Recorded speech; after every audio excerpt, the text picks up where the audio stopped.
Try to imagine all life as you know it stopping instantaneously and every molecule in your body exploding at the speed of light. Total protonic reversal. Protonic reversal. Protonic Reversal with your host, Conan Neutron. Broadcasting from a secret underground lair in Milwaukee, Wisconsin. A gigantic middle finger to everything that is rotten about music, rock and roll, and corporate power. The thing is, though, if you don't laugh, you're going to go on a killing spree with sharpened nails. Confidence of a hero or a fool. I wasn't exactly certain which. Could not be more professional. It's only one I choose to devote my life to. That's okay. It means something. It means something. And they got away. You know, that's my take on it. What's yours?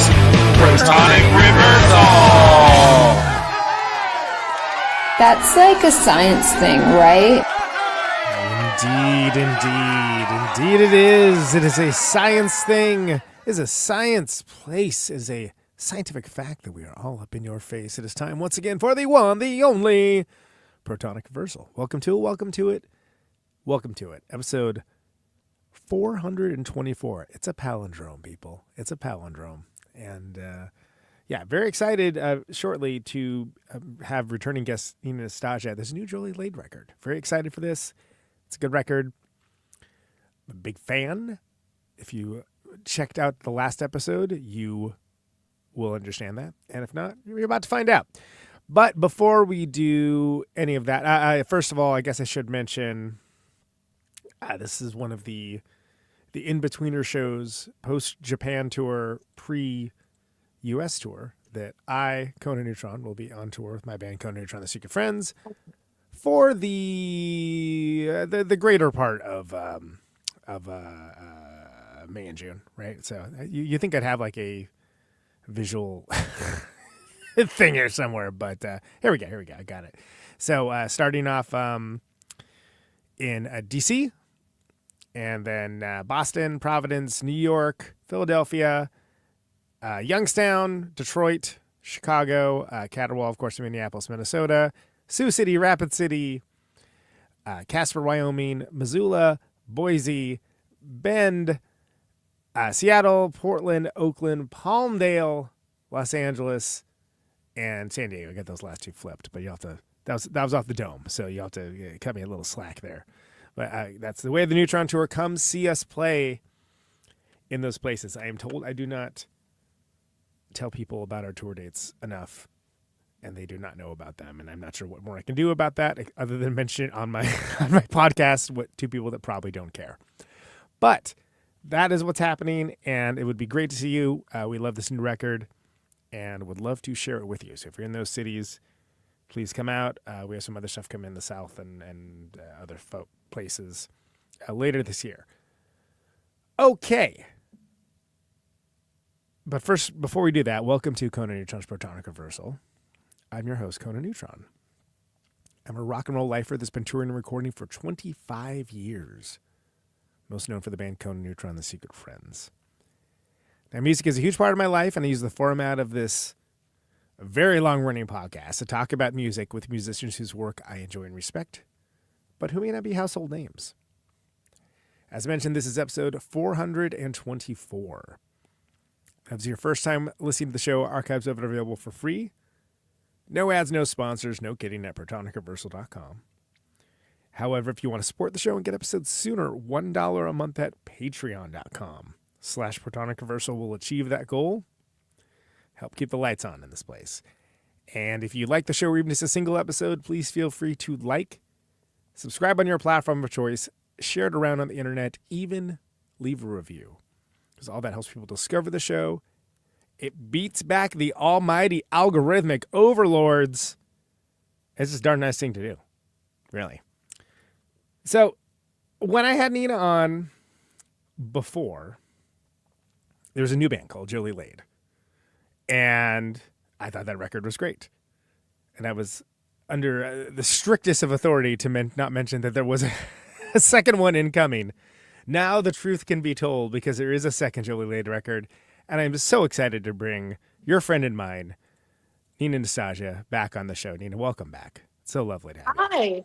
It's great to be back. Again, as we canonically established last time, Jolie Laide, not bummer music. Like it's very there's a very joyful kind of celebration of life to it, right? I think so. And how has the second one been different than the first one? Because now it's a thing. It's a thing now, right? So you know what it is to a certain degree, and that's kind of nice. Yeah. So how it's is a this thing one like different? you. Yeah. I was going to say it's a thing like you've been touring for like over 2 decades. Yeah, right, exactly. Isn't that fun to be able to? Isn't that fun and terrifying to be able to say decades? Like Yeah, epochs of time, right? It's crazy. You're muted now, so that's I don't know how you did that, but there you go. That's better. yeah, I'm better. Okay. Yeah, when you can measure it in epochs, I think that is. I think at some point you're like, well, I guess this is the thing that I do. I don't know. Yeah. Good choice. Hopefully, I'm good at it. I mean, Yeah. Oh God. That is the hope, right? But then who cares? Anyway, who go on. cares, right? But I mean, so last time, we went on for a very long time about a record I love a lot, Riderless Horse, and just how the contrast of the Jolie Laide, the first record, just evoked a different kind of motion, different kind of feel. Musically, obviously different. It's a band. It's not a record that's. I mean, when people play on a record, even if they're not doing the thing, it's a band, at least for a short time. But this does have a different feel. It feels more collaborative, right? I guess like nobody's going to elevator pitch Jolie Laide, but if you were to elevator pitch Jolie Laide, like how would you describe this as opposed to your vast and lovely solo work? Well, that it's not all me, which is like fantastic. Yeah. I think it's like that's the best part of it for me is that it's not all me. That there's these like 3 other brains, creative brains that are doing things that I would never even imagine, and so I'm finding my place in their. Oh, I don't know. I'm not good at elevator pitches, actually. I think the elevator probably be halfway there by now, but that's fine. Yeah, right. It's a horrible I don't know how to conceit. do it. Yeah. I mean, the elevator pitch is super important, right? Like you guys just put it down in like 2 sentences why you should listen to this record. I don't know. Yeah. But yeah, I mean that's the thing. That's the thing I really love about it is a true collaboration, and it's pretty fun in that way. Yeah, and this one definitely shows through on that. Like, there's a lot of very kind of lush sort of arrangements on this one too, which is cool, and it's neat to hear that, especially. Sometimes a dormant is just a dormant, but sometimes if it's serving the song, there's something to be said for that. And I think that that's also something that you mentioning. Working with Jeff and just kind of like him having his own built world too, and this being a collaboration. I think that's an important distinction, especially when, like in people's minds and imaginations, because people can only hold a few ideas in their head. You're almost in competition with yourself every time you put out a record. Yeah. And I wouldn't look at it that way or phrase it that way, even though I literally just did. But well, there is something to it. I mean, you don't want to put out a record that's not as good, right? Like in your own brain. I mean, you want to put out something as good or better. There's a bit of a competition with yourself, yeah. Right, and there's you want to, as a creator, you want to create something worthwhile. You want to create something cool and share it with the world. And there is something different about working in a group. Yeah, because you could get voted. Can I say voted the fuck out? You get voted out. You can get voted out. I've gotten voted out, and I'm like, what? What do you mean? What do you mean? I don't get to make this choice on my own with you 3 not agreeing with me. Yeah. That's the. I dropped my phone. Yeah. That's one of the things about collaborations, right? Where it's like, you don't like that idea, but it's great. That's a great idea. What are you talking about?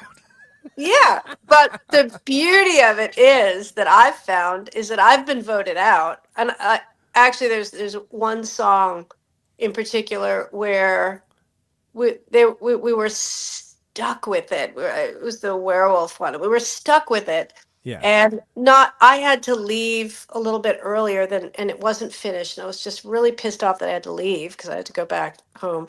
And they were just gonna work on it because all my parts were done. And I was like worried at that point because you're just like 110% invested. Yeah, and you're like, I well, go what's going home to and they're happen? like, yeah. And I go home and they're like, look what we did. Like, we got really fucking stoned and this is what we came up with. And I was just like, what are you doing? It just went off in this direction that I was like, this is not what I signed up for. And I was like pissed off about it a little bit. I mean, Yeah. I'm having a gin and tonic, so I'm really exaggerating. Sure. I wasn't totally pissed off, but I was just like, this is not the direction. This is wrong. And they're like, oh no, this is the direction. We're totally sober now and this is the right direction. And I was like, okay. So I sat with it for a while, and basically what can happen with the collaboration is your mind can expand. So I sat with it enough, and now it's one of my favorite tracks on the record because it's so interesting to me and I love where it goes. I mean, it wouldn't have been my sensibility, but it's not just my thing. So now I'm sure I've grown a little bit as a musician and not such a friggin' stick in the mud. Oh, absolutely. Well, yeah, sure. And again, it's something that you have to kind of put it aside a little bit, right? Because like, well, that's not the decision I would make. But like, oh, well, now that the shock is over, like that's actually kind of cool, That's exactly. It's like I'm guessing where I think it should go, and so I'm hearing it in my head. And when I don't hear it, I'm not actually hearing the song. But when I don't hear it, I'm hearing what it's not. And then I end up. I mean, the hope is that you don't sit with it and go, yup, I was right and I can't stand this song. I mean, that would suck. But, right, yeah. But I don't feel that way. And I honestly kind of don't see myself ever feeling that way because I do definitely have, especially at this point, a trust in how those three people think and their choices. So I've not experienced yet feeling like that was the wrong choice. I'm 100% into it, Which is great. I mean, it's terrifying, but it's also great, right? When you get to that point of like, all right, I don't exactly know what this is going to be, but I feel like it will be good, whatever it is. Yeah. And it's cool to see all y'all work with that framework too, because I mean, there's something for the thrills, like a honest to goodness rock song.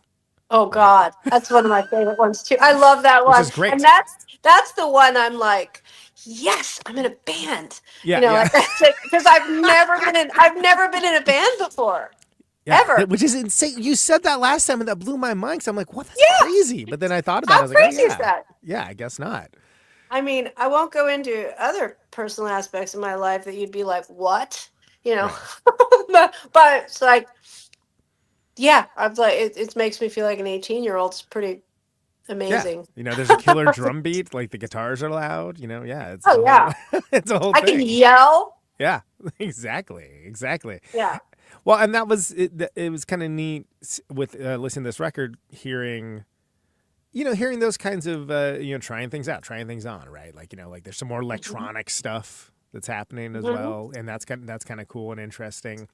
Yeah. And again, that also goes into the framework of playing with expectations, especially if someone knows you for one thing. It's like, oh well, I can do other things besides the one thing. You know that, right?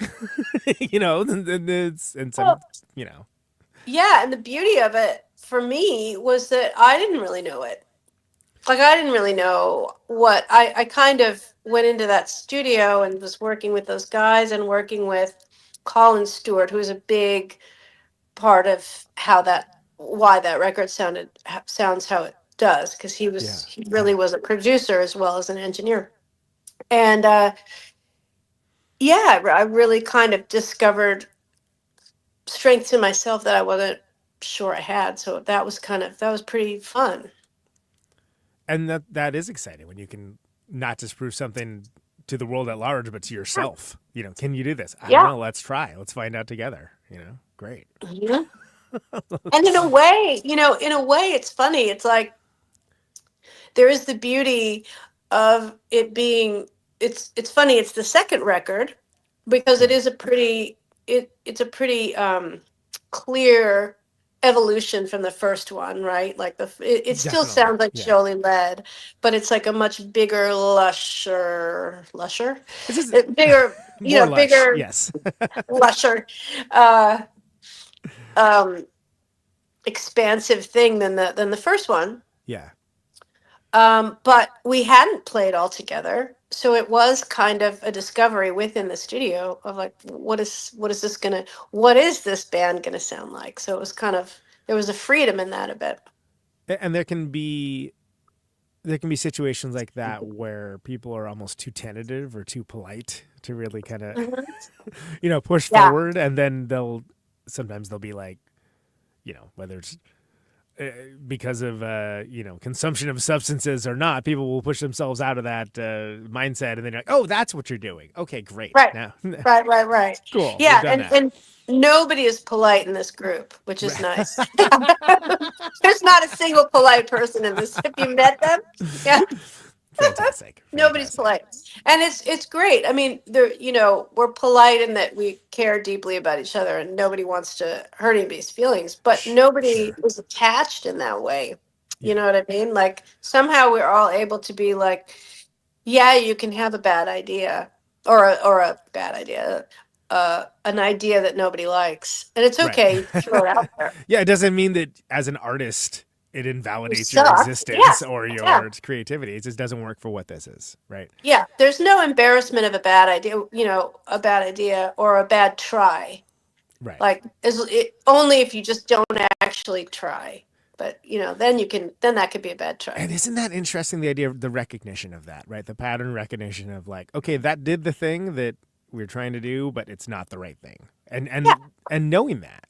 And And oh god, that is not a thing I was very good at when I was younger. I was like, no, everything is a Smithsonian Museum exhibit. Everything that it really isn't. It really isn't. Yeah, I mean that's a thing that I had with Kennan, and and he was, I mean that was a very very troubled relationship, and he had a lot of difficulty. But his main difficulty in life was that everything had to be that museum perfect quality no matter what he did, and the problem was he could reach it if he wanted, because he really did have such capability. But in art, it's like there's no best really, and that's like a death. To think like you're striving to be the best, that's a death right there. You can't do it. Well, then you set up goals for yourself that are impossible, just by like, and there isn't you're not gonna be able to do it. Yeah, there isn't such a thing. There is somebody out in the world that thinks Bob Dylan sucks as a songwriter. I mean, there's somebody out there, right?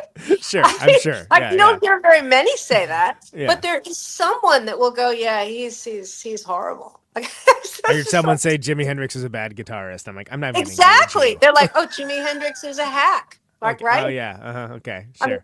No, let's be clear. I'm not saying that. Yeah. But I'm just it's I like love that's just, Jimi Hendrix. what is there to say? Because somebody thinks it. Yeah, somebody is like just has an insane opinion that they came to logically, or they're just trying to troll you at that point. And it's like either way, I don't want to. But I mean, the point is that it's like the point is that the beauty of art, I think, is that there is no best, which means there's no worst, really. It's like you express yourself, People will either latch onto it or they won't. Right. Somebody will think you're a genius. Somebody will think you're terrible. I mean, it's just like how it is.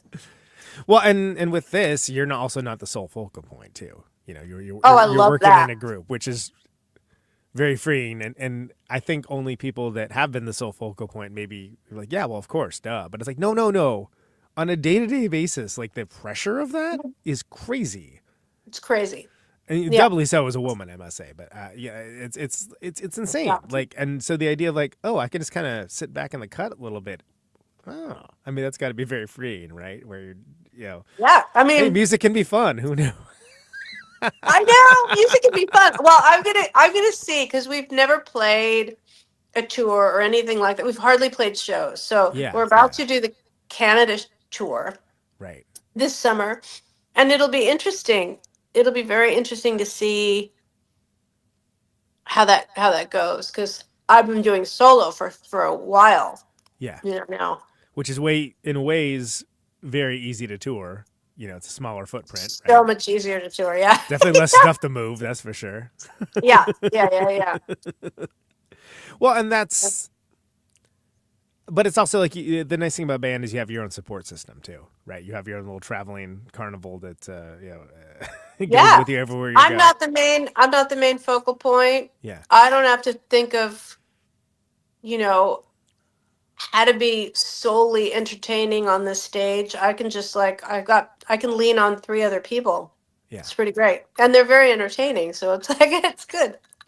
Well, and that helps too, right? Yeah, exactly. I mean, you don't go out with a bunch of dullards. That would be a bad move. We talked about it a bit last time, but if I remember correctly, the way this kind of all came together was the Cape May had just finished recording Glass Mountain Roads, right? And then you were also recording around the same time. Am I remembering this wrong, or is this around? Yes. So they were I guess, had just finished recording come here. I've got my dog. He looks like he's about to be unhappy, and I don't want him to bark. Come here. Anticipating needs. I like it. I know. He's just, I can tell when he's staring into my eyes in a certain way. He's just like, why are you talking to that talking to the phone? Yeah. I'm right here. I'm right here and I'm looking at you. Yeah. Exactly. Yeah. How dare you? So they had just finished a record. They were hanging out. Actually, Morgan was not there. It was Clinton and Flagel was there, and they were hanging out in the living room area of Electrical Audio, and they were, I don't know what they were doing, watching some movie or something and drinking for sure. And Jeff was out with Steve playing poker. They were playing poker somewhere, and then at that point, Ken and I got into the studio. And we saw these guys hanging out, watching something and drinking. So of course we just dumped our shit and started drinking with them. Yeah. And, sounds like a good idea. Let's go. Yeah. And we really liked them. I mean, they were fun and it was great. And then Steve came back with Jeff, and then we all hung out, and then we're just like, oh, these guys are super fun and great. And then, later, years later, I was going to go. Oh my God. We never went on tour. We went on tour in such a dumb way in my beginning of my career, taking 8 people, just this idea where I think Spike Lee did it. I think that guy ruined everything because his whole thing was he made these amazing movies, and the whole mythology, or if it's true, whatever it is that he maxed out his credit cards. Do you remember that? Yes, I remember. To do the right thing. Yeah. And it's I was but look, amazing. he came out with a masterpiece, And it's a masterpiece. So Yeah. I'm just do it that way. Max out everything. Yep. Borrow from the mob, which is a true story. No, come here. Stop it. I'm sorry. This is getting too quick. I might need to move my dog. He wants you to stop talking about the family. This is getting very real podcast right now. Come here. Come here. Sorry. We can have pups on screen. It's okay. Okay, good. So, do whatever you have to do, beg, borrow, and steal to get this thing done and get into horrible debt. I mean, Jesus, it was just so dumb. Anyway, so we finally got smart, and we were like, how do we do this? And let's get a band that wants to go on tour. It's a good first step, right? Yeah. Yeah. Yeah. And be a support, but also be my band. Right. So you have them, they play their set, they get to play to an audience of people that maybe don't already know everything about them. And then they're right there. You can jump on with them. There's a grand tradition of this. Go back to Bob Dylan and the band. And Yeah, that's a yeah. perfect So example. exactly. So it was like, they hadn't played in come here. They hadn't played in Europe, I don't think, and so it was like or the UK. So it was like it was fun for them, and they got to play the States as well. It became like a crazy tour of getting booked in an actual cult to like Whoa. getting just craziness ensued all over the place. And it was stressful for sure for them. So we just like got kind of, because it was tough to be our friend and on tour because of the stress that we were under, like borrowing from the mob to do a tour. It was crazy. Anyway, I would think so. yeah, Yeah, yeah. That sounds like the conceit to a movie A itself. lot of stress. Yeah, a lot of stress. So there was a lot of stress. But anyway, we became very, very bonded in the kind of love and hate for each other. Like, right? And so it lasted throughout the time, but mainly love, for sure. Mainly Sometimes in the same paragraph, right? Yeah. love. I mean, or so I hear. Yeah. yeah. I mean, Kennan, bless his heart, was very tough. It was tough. He could be tough. Yeah. Yeah. So, but we all kind of hung in there and stayed close. Yeah, and then when you're out with somebody, whether they're playing with you or not, I feel like you get a really good handle on them as people instead of just them as musicians, which, everybody is that plays is both of those things. You are both a human and a musician. Oh, and yeah. You can get a sense for like, oh, these are my people, or I guess more importantly, these are not my people. These are not my people. Well, they like the idea that they could survive and handle our tour was quite amazing. Like, it was definitely made them the right people, because there was I think there were things about those tours that were so magical and fantastic, and then uber frustrating, I'm sure.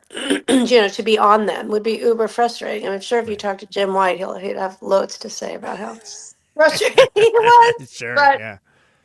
You know what I mean? It's just like well, and some things you just deal with if you're like, hey, if the thing that's coming together to become the greater, the total sum of the parts is worth it. Mm-hmm. Then you'll put up with like a lot of stuff that's like, all right, this is annoying, but I know. I mean, yeah, it was just, yeah, that's a whole other thing. But I guess that's kind of not only started like a sort of deeper friendship with those guys, but also kind of you realize that they're kind of you find that they're your people. Absolutely, right? Absolutely, they absolutely my people. I just adore them, and I think what am I saying? Yeah, I mean, I think it makes it pretty great that we all get along so well, and the whole Jolie Laide thing started because Kennan died, and then that whole thing. So, yeah. Well, and it's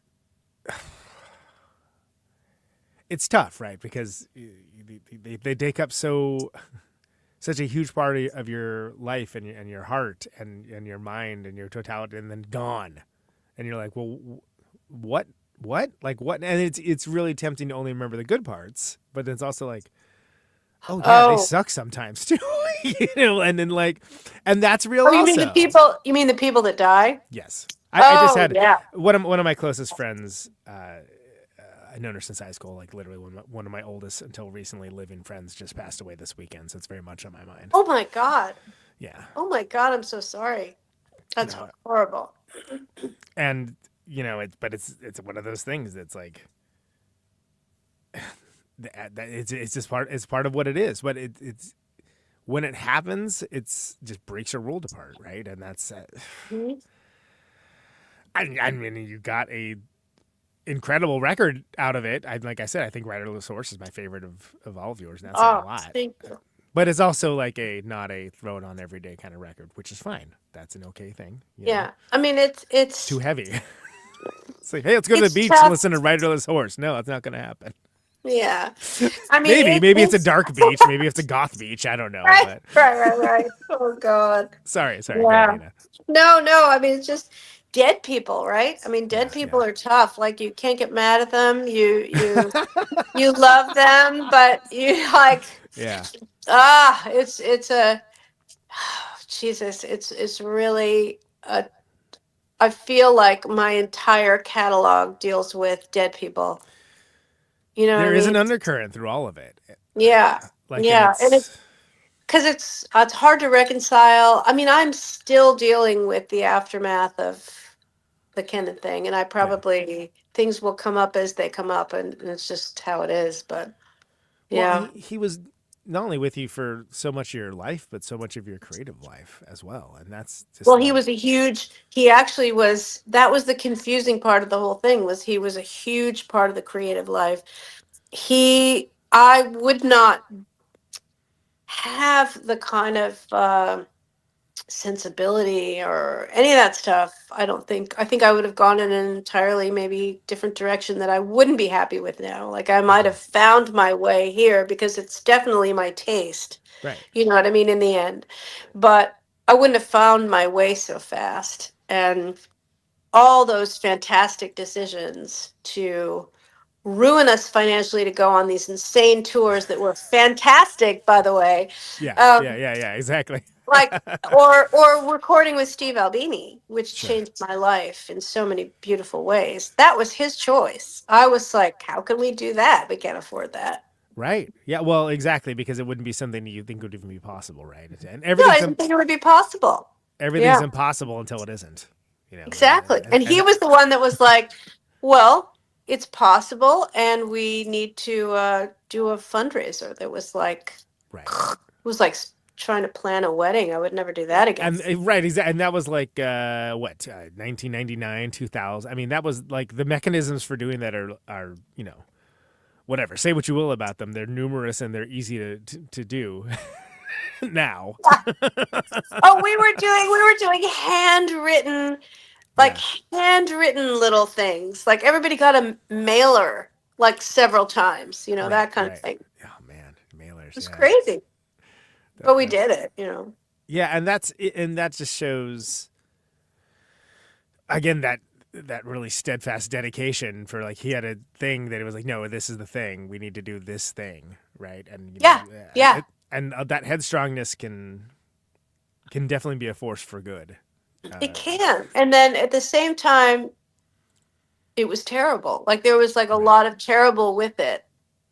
And especially the pressures. I mean, it's super interesting. I mean, like I'm just sitting here with a gin and tonic talking to you like this isn't a friggin' show, which maybe you have maybe you have guidelines for the show, but there's like so many. I mean, I just looked at a friend of mine just came back with a movie he made of like he documented this this one recording that never got released with Steve, and he actually documented it, which it might never see the light of day because I'm way too vain and I look fucking horrible. I mean, I'm so beaten down. Because when you're recording, you're not like camera ready. Hey, I'm ready for my close up. No, you're like, no. Wow, I'm stressing about this mix or like writing these lyrics or like the fact that this, like whatever. Exactly. Now I would be like, no, you do not get to film me from the side at all until I get a facelift.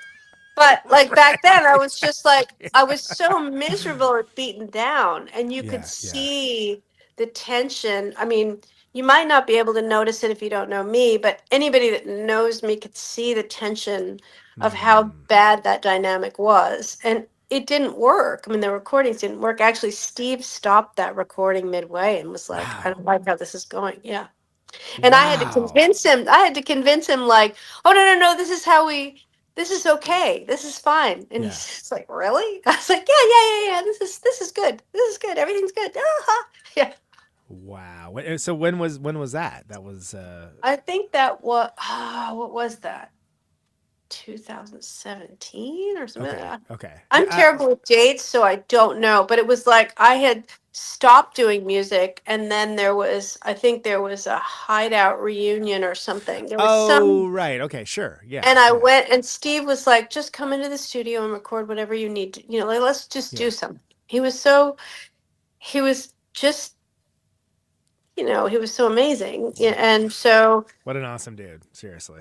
Oh yeah, like I look at footage of myself with him just like tinkering behind me of like doing chords and all that stuff, and I'm just like very intently listening to what I had just recorded, and I could tell I'm just not happy, and I'm just like focused on that, and I want to tell the person in the movie to just turn around and look at him, he's gone.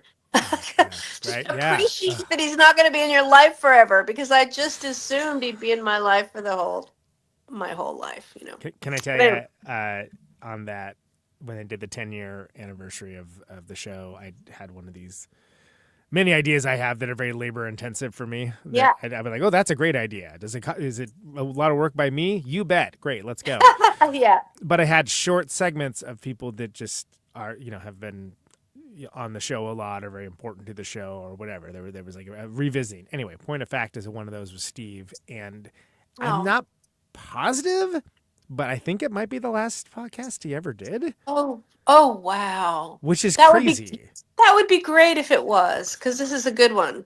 Yeah, I mean, well, thank you. But it was just like one of those things, like, oh yeah, at the end I was like, you gotta, come back on like sooner. It's been too long. Come on again for like a real episode, right? Yeah. Real episode. You know what I mean? But yeah. But it just blew my mind because he was always so giving of his time.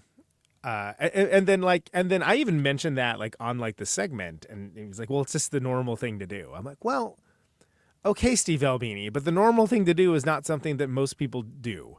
So like, but that's like, and he would cringe to hear it phrased this way, but the leading by example, right? Well, like I don't think he would have. I think if he hated your podcast, he wouldn't have done it. Because it would have been like, he did it. And it was on like 7 times or something, and it's he like did it obviously because he did it because he enjoyed it. He liked talking to you, and he liked supporting whatever he liked, right? Absolutely. But he was, I would say, the most hands down, most generous person I've ever met in my life. Like that man, gave a shit. You really did, and he cared about that. He created, he created a community of people that if anybody in that community needed help, he would reach out to the person he thought could help. If he couldn't do it himself, he was the guy. Like somebody just asked me this today in another podcast. That like said, what would you say about him? Like, what was it like about him? And he is the guy that you could call in the middle of the night and say, I'm in jail. I got this body. I'm on the street. I've got a body I've got to bury. And the body I'm burying was just a terrible person. And he would just be like, let me help you. Yeah. You know what I mean? Less. Like, really? Yeah. I mean, but I've never met anybody that generous. He would give away like, I mean, he would give away anything he had to help somebody, even if it was such a sacrifice to him that it would cause him issues. He would do it anyway. He was just that guy. Yeah, and very present too, which is something that I fought for many years to like be only okay at now. Oh, you know what? I'm with you. It's the most important thing. Yeah. I think Jessica Lange just said it in some like Instagram thing I saw that I love that woman, but she said, she talked about being present. I mean, it is key, right, in life to just be present. And I don't do it well either. I mean, I don't. If you want to actually enjoy life and not just have it, be something you're vaguely part of, it's key. Yeah. And I total key. And I feel like it's a lifetime's journey to do it. But yeah, I mean, so many. It's interesting with Steve being like a public figure and people's idea of what he is. It's like, well, I know people like that, but that's not who he was like at all. And I'm not like saying that like we were like the best of buddies or anything, but like, it was like he was so giving, and in a way that I think unless you knew him, like you just got to take it on faith that that's like the kind of guy he was, just like the kind of person that makes you want to be a better person. You know? Yes, I think so. And I think the thing that, like, because I think the thing that maybe people didn't like is he didn't bullshit. So not at all. Yeah. basically, he let you know. He would let you know what he thought. And if you asked him, like, well, what do you think of this? You know, and you were in the studio, and maybe, I mean, he probably would say, well, it's not my, I'm just making it sound good. That's all I'm really for. But if he were to tell you, I mean, he wouldn't just say, oh, you're the greatest thing on earth. I mean, if he didn't believe it, he would say, yeah, I thought that was kind of shit. Maybe people don't like that. You know what I mean? I don't know. Right. Well, and that's... he got very opinionated and producery for my stuff, which I always really appreciated. Because he was engaged with it in a way that's not every swinging dick walking in the door is going to get that level of engagement. But also for someone that recorded so many bands and so many artists over the years, and to a certain degree, you can't give everything of yourself every time. You can do a great job for them, right? You know what? I think he did, though. In his way, I think he did. But I think it was his opinion. Oh, in terms of opinion, well, he wouldn't care. Right, because he was like, I'm going to do this job as well as I can and make this, help you articulate your vision for what it is that you want to do. But like, I think it really comes down to, like, I feel like in his early days, like with Slint and like the Pixies and stuff, he kind of overstepped a little bit in his own mind, and everything was kind of an overreaction to, not overreaction, it was a reaction to that. So that he adopted that more Zen-like attitude about things. Right. If you're used to like a, Christopher Walken cowbell sketch producer kind of guy, like it's like, what? Like it doesn't even compute, right? It's like, but didn't you produce Page and Plans? It's like, yeah, I got to make a record with them, but it's their vision. I'm just here to record. I got to record the guys from Led Zeppelin. Pretty cool, Yeah. And again, what he would construe as the normal thing to do. I'm like, well, cool, but most people don't do the normal thing if that is indeed the normal thing to do. Right. Anyway, Steve Albini, fantastic. Yeah. Well, and that's something that, getting all the way back to Dogs, like, I'm sure him engineering it, helped John Peel, like, kind of be like, oh, what's this? Let's give this a try. And then, like, he gave it to John Peel. Yeah. He gave it. I mean, he was such a strong advocate. It was really fantastic. I mean, it helped me a lot in that way, And John Peel is another one. I mean, I have to say, like, people I've met through Steve Albini have been just stellar people. My core group of people that have to do with meeting because of him has been remarkable and fantastic. Yeah. High level of quality there. Yeah. Really. Well, and that's in music especially, and now even more, it's always been this case, but now even more so, to have somebody, like, not just be encouraging, but kind of like actively put in work for you to get your stuff in front of like-minded people. And Peel was a perfect example of this, right? He spent a lifetime like being a champion of bands and artists, and what a remarkable, he's another Steve Albini, really. Right. Like, absolutely. You know what I mean? Of that caliber of person. He was fantastic. I love that and his entire family is such good people. Yeah, and that's something that, and if the art is there too, right, then that's something that will help you connect with people, which is really what it's all about. It's all about like connecting with, music is bringing people together, connecting with people. Yeah. And again, the caveat is if the art is there, right? If you're writing like crap songs, like it doesn't matter, right? Like if it's peace and love, but like you're building a house on a poor foundation, if that's the case. And it's this interesting because again, and I think I mentioned this when we talked last time. There's, from my perspective, until literally I knew some of the same people as he was. I was always like, oh, Nastasia, she's so mysterious. She's so what really?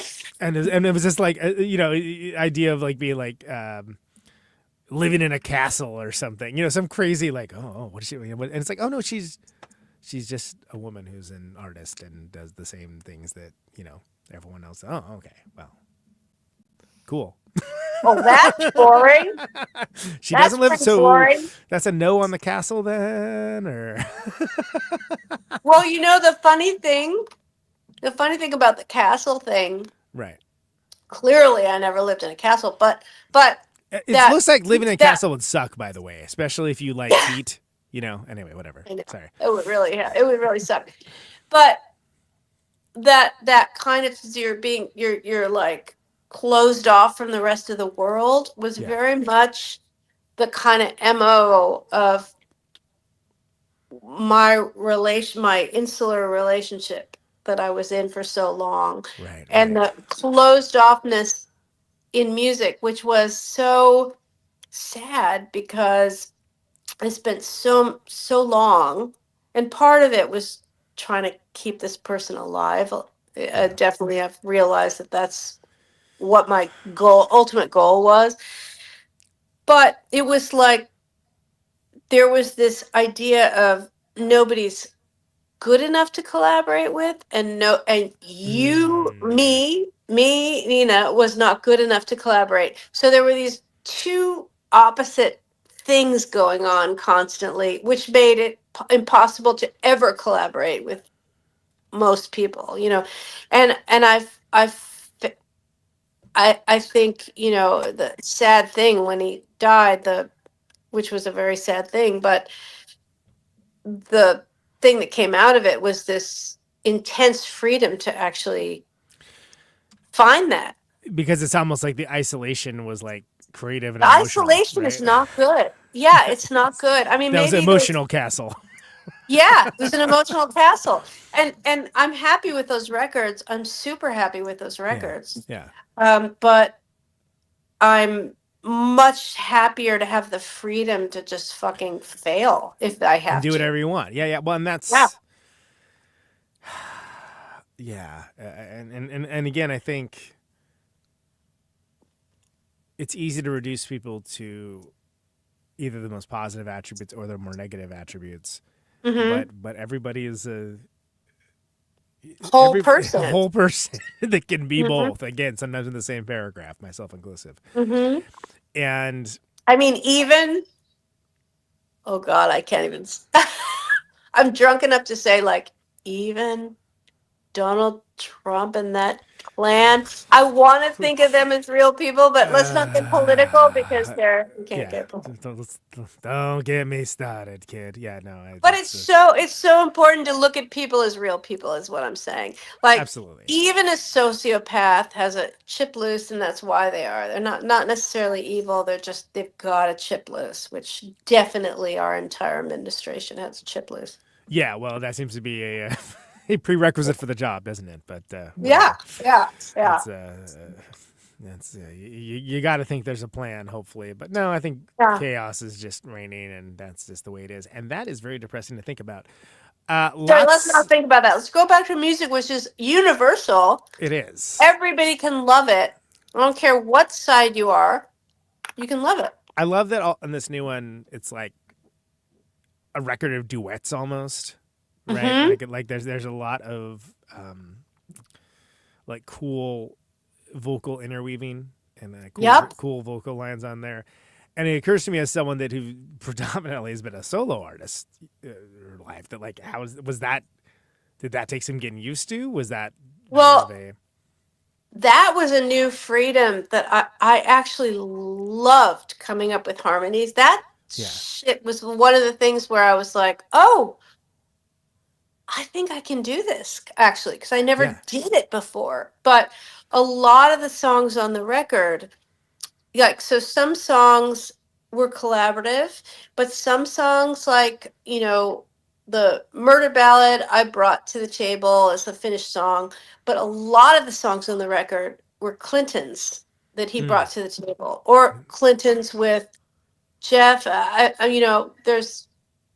it was like he kind of threw some songs on the table, and those songs, I was able to find my place in these different harmony things and weaving and overlapping harmonies that were so much fun to do.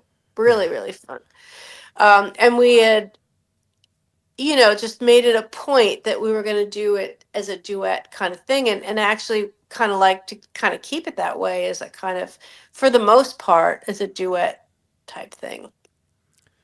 Well, and that's so cool too, because I feel like it's not normally my deal, but when you hear like the great crooners, right? Like the records, and it's like, there's like, cool duets on there. It's like, oh God, why do we never hear that these days? I mean, maybe there's some like, I love those crooner duet things. Okay, good. All right. That's like Were you afraid because you wouldn't be cool? It's not a very cool thing to like, but I do love a lot of those records. Really? Yeah. yeah. Is it not cool to like it? I don't know. I mean, what's cool anymore? I don't know. It's a freaking. Well, I mean, I'm old, so like what's Yeah. cool to me is like Gen X cool, and it's like, which I still think same. it's the coolest, Yeah. but like still, like it's They're not definitely. now. Yeah, I've invoked the term dentist music many times, where it's like, it's music to Oh the my dentist gosh. office, right? But not that, not like, but the Nobody actual... likes the dentist office. I know you don't like the dentist office. I don't like dentist music, no, at all. But I'm saying that I think for a lot of people, that's what it evokes, right? When I mention that. And oh God, really? Unfortunately, I think so, and I don't know who to blame for that, but I would like to blame somebody. Okay, what's the song? Okay, is it a Frank Sinatra, Nancy Sinatra song with la da da da da da da da da da da da da da. What is that one? That's da da da da da da da da da da da da. I love you. I love that one. That's the one. That's the one that you remember. Yeah. No, that's and you know what? Another thing I loved about Sinatra, he always called out his. He always called out the band. He's always like calling out the arranger in the band, and I always thought that was like a classy move. Yeah, very classy move. No, and there's a certain, and whatever, it gets associated with things that maybe I don't care about, but I like that kind of stuff. And you don't hear anything like that now. Probably the closest thing I could think of would be like when Kim Deal did the Jay Mascis did a single with her, and it was like a song that was already on the record, but it was just like with Jay Mascis too. And I was like, oh, that's kind of like, I guess, and it's super cool. I know that one. Is that on the? I love her, by the way. I love that woman. Yes. Yes, I love that woman so much.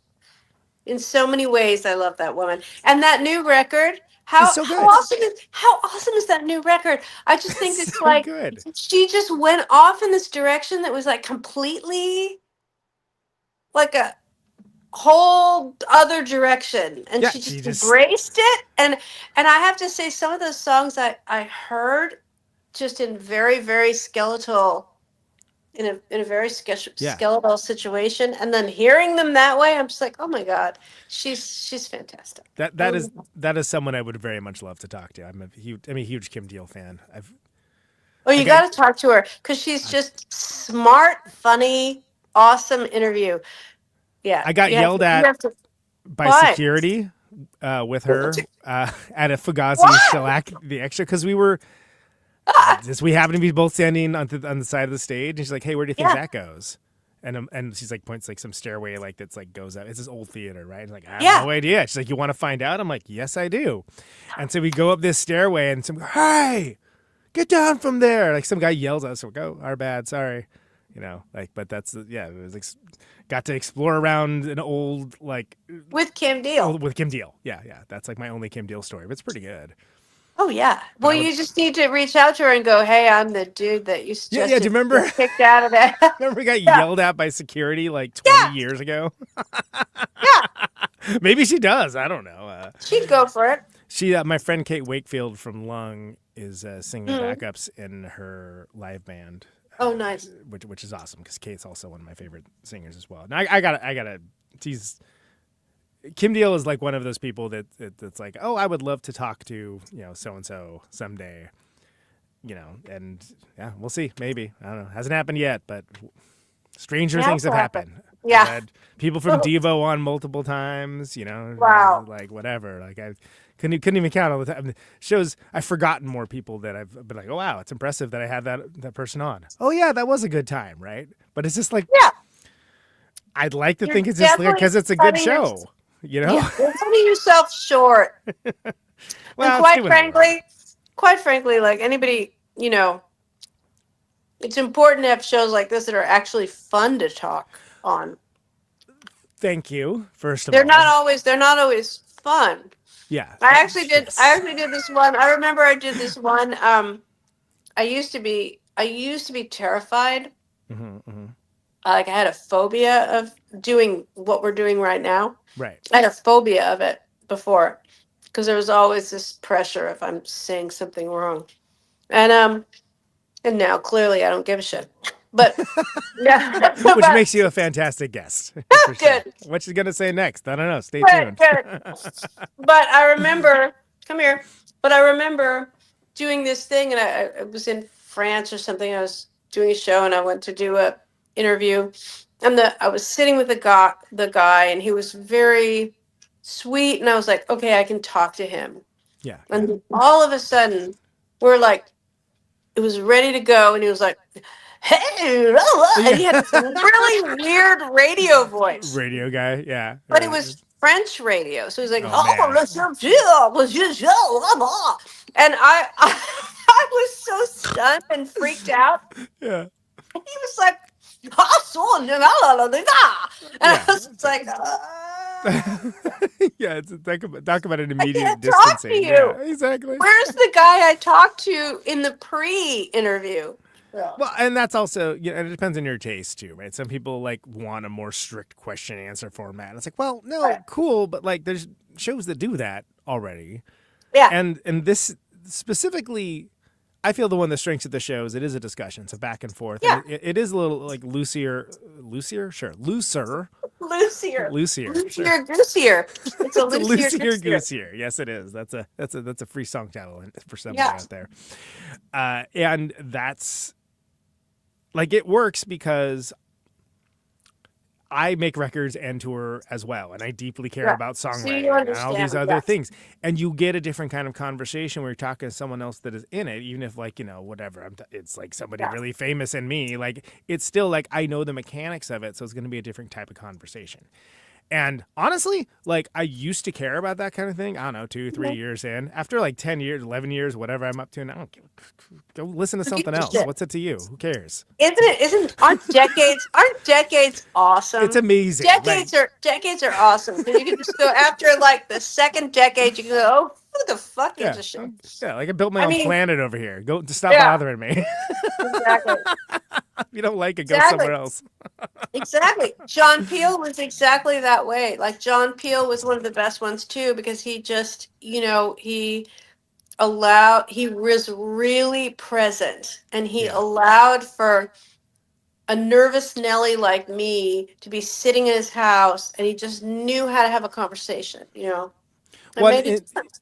And it does, and it's something where it's not one size fits all. Like some people, it would give them anxiety for things to be for the structure to be more free flowing. Mm-hmm. Right? They want that, and then also some people, and this is something I had to learn too, that they want to articulate their thoughts and then say them aloud, and it's like, okay, Right. so I shouldn't just, because the natural inclination in conversation would be like, so how about that weather? Like immediately, and it's like, oh no, don't do that, stop. But it really all was born of the fact that like, I would go do these college radio interviews and stuff, and just almost universally terrible, just almost always bad, just like awkward. So I think you have a new record. Sorry, it's upside down. It has to be terrible. I finally realized that it's terrible to be on your end. It's actually awful to be on your end, because I did a radio interview, and it was a big deal at the time. It was like an NPR thing. I can't remember which show. Yeah. And I did it, and the woman asked me a question. She wasn't even in the room. It was like a Oh God, I studio. hate that. I was looking at engineers, and I was so terrified. She asked me some simple question, and I nodded my head. Yeah. Oh my God, Nina, that's amazing. It was almost. It was so bad. It was so bad.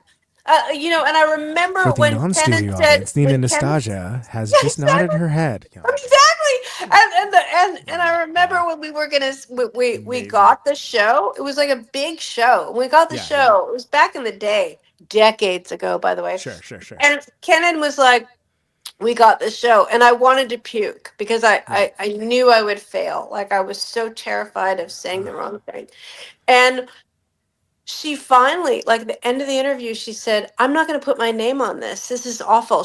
Every artist should be able to answer simple questions," which, you know, whatever. I think it was slightly cruel, but still, I get it. It's a funny story later. Yeah. I get it. I do get her point of view, but luckily the producer edited it. So the producer ended up editing it and putting his own voice on it, and it stayed in the show. So I was able to get the thing, but that was like a lucky thing, you know, by a kind person that got it, that I was a freak. And that's that NPR thing, and that's like that heavily produced kind of show, which this show, let's charitably say, is not.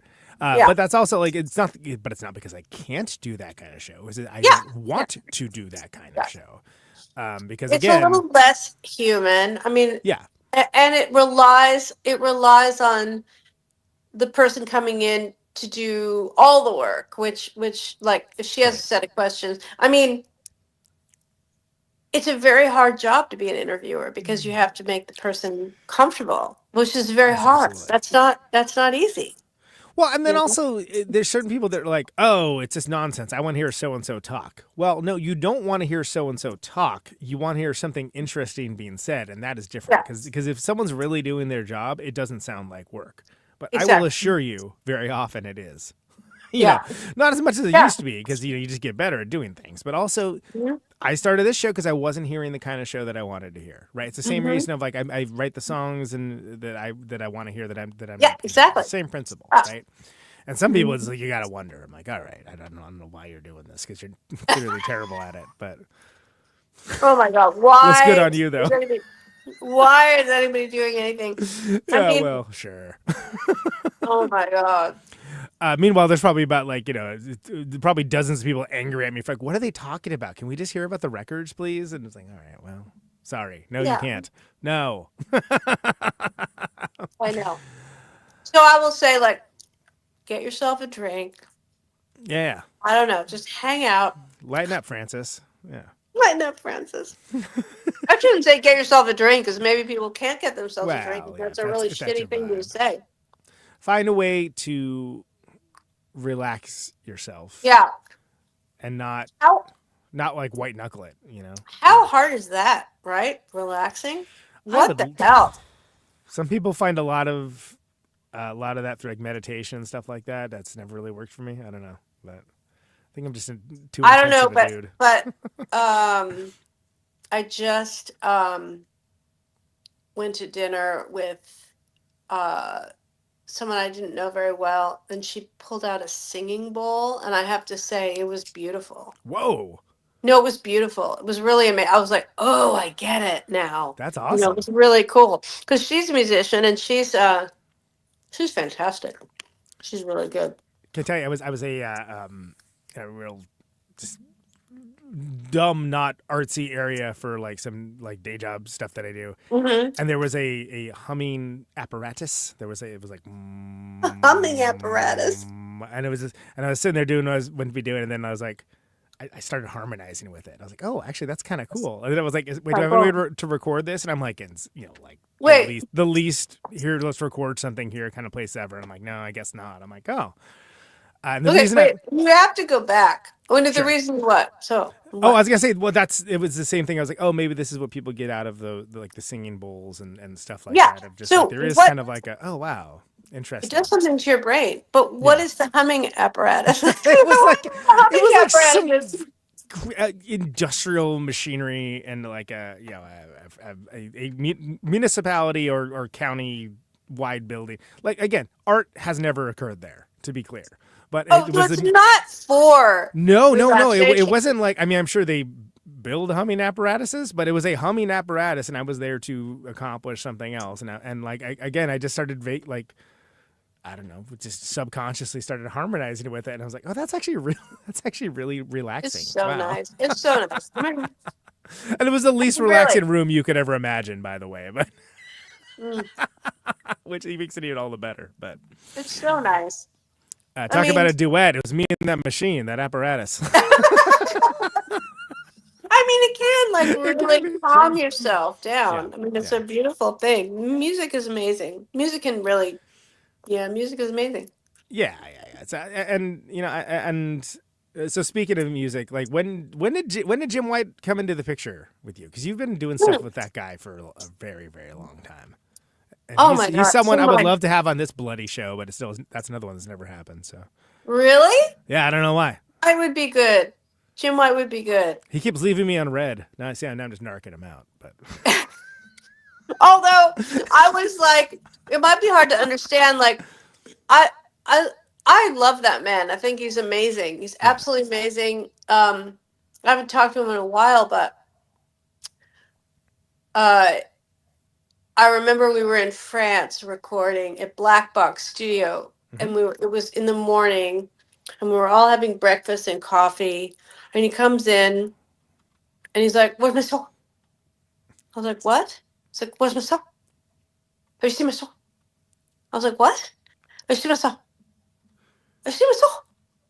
I was like, "I don't know what you're saying right now," which is like typical because I somehow can't, like, the years I've known him, I've always like not quite understood. Yeah. I have to always ask a couple of times. And then he was like, "Have you seen my socks?" Like, oh, is that what you were saying? Well, okay. So first of all, that's not a sentence I would expect anybody to say. Yeah, well, in the morning, maybe. Like, Yeah, you're having coffee, you're like, "Have anybody seen my socks?" Yeah. But it's like, "I see my socks." So you might not have the easiest time because it might be hard to understand. But in terms of what he would say would be fantastic, actually. Yeah, the content would be amazing. Content would be amazing. And he's an amazing... he taught me so much with You Follow Me. Right. Really taught me a lot because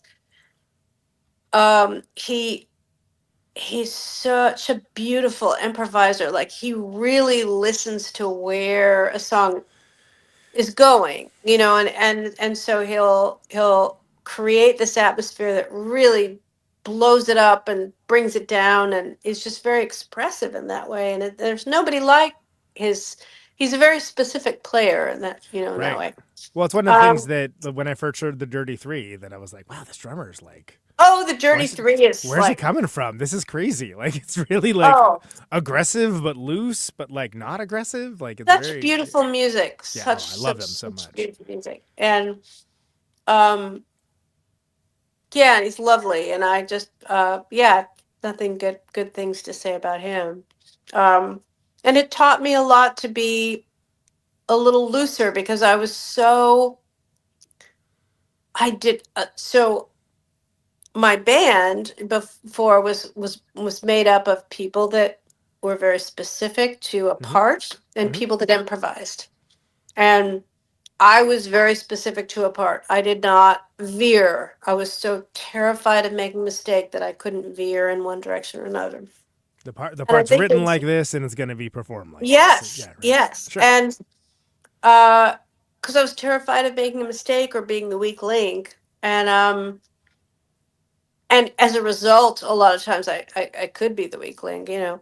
So, but doing some tours with him for You Follow Me was really fantastic because it kind of allowed me to be more present in the moment, and like we could have almost an argument on stage. Like, he'd get really loud, Right, and yeah. I'd be like, fuck you, and go really quiet. And then like, but we would have this conversation constantly, and it was fantastic. It was like a big learning experience for me. So it was very good. Well, yeah, and then it's cool because you get to play off each other again. Like you can change the dynamics based on what the other person's doing, right? And that's it's a different way of creating, for sure. And I mean, do you feel like that record? Like, is that? Did you like that record? Did you like what came out of it with that record? Oh, I love the record. Yeah, I loved how it came out. It was like. I can't talk for. I almost feel like if you talk to people that worked with Kennan and myself, that I swallowed a nut wrong, but that take your time, Nina. It's okay. Actually, sounds really out of context. I should do a clip of just that part. Yeah, you're welcome to it. Like whatever screen you want to put on that one. But anyway, so what was I saying? What was I saying? So Jim White and the getting the being present with the yeah.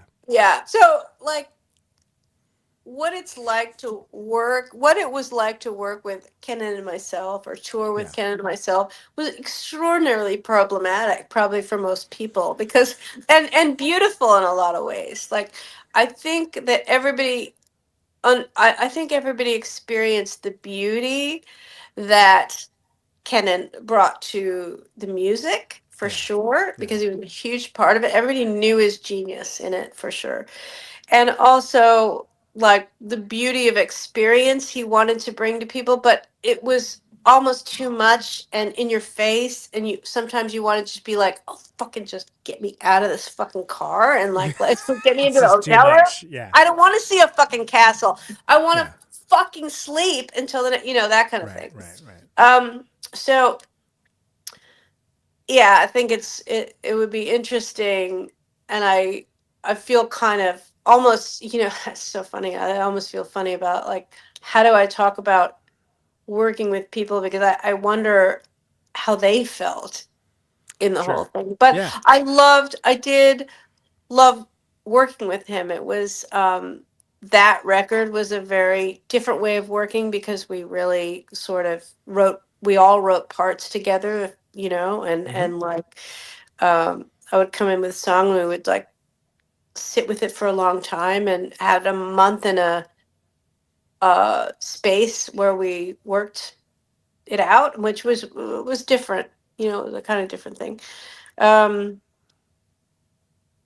it was a very good experience. I definitely learned a lot. Yeah, he's a real. I mean, he's one of those guys that's, you can tell who it is immediately, which I consider that to be a compliment. Where it's like, I know who that is. Come on. Yeah, like Todd Trainer. Yeah. Oh yeah. It's like, I know who that is. I know who that drummer is. I can name that drummer in 3 hits. Yeah. Yeah. Yeah. I mean, what an amazing force, right? Those drummers. And you know what? I like. I think God. I mean, I don't want to say like favorite, but Jay Belrose. Oh, sure. Yeah. Jay Belrose is beautiful. Absolutely beautiful.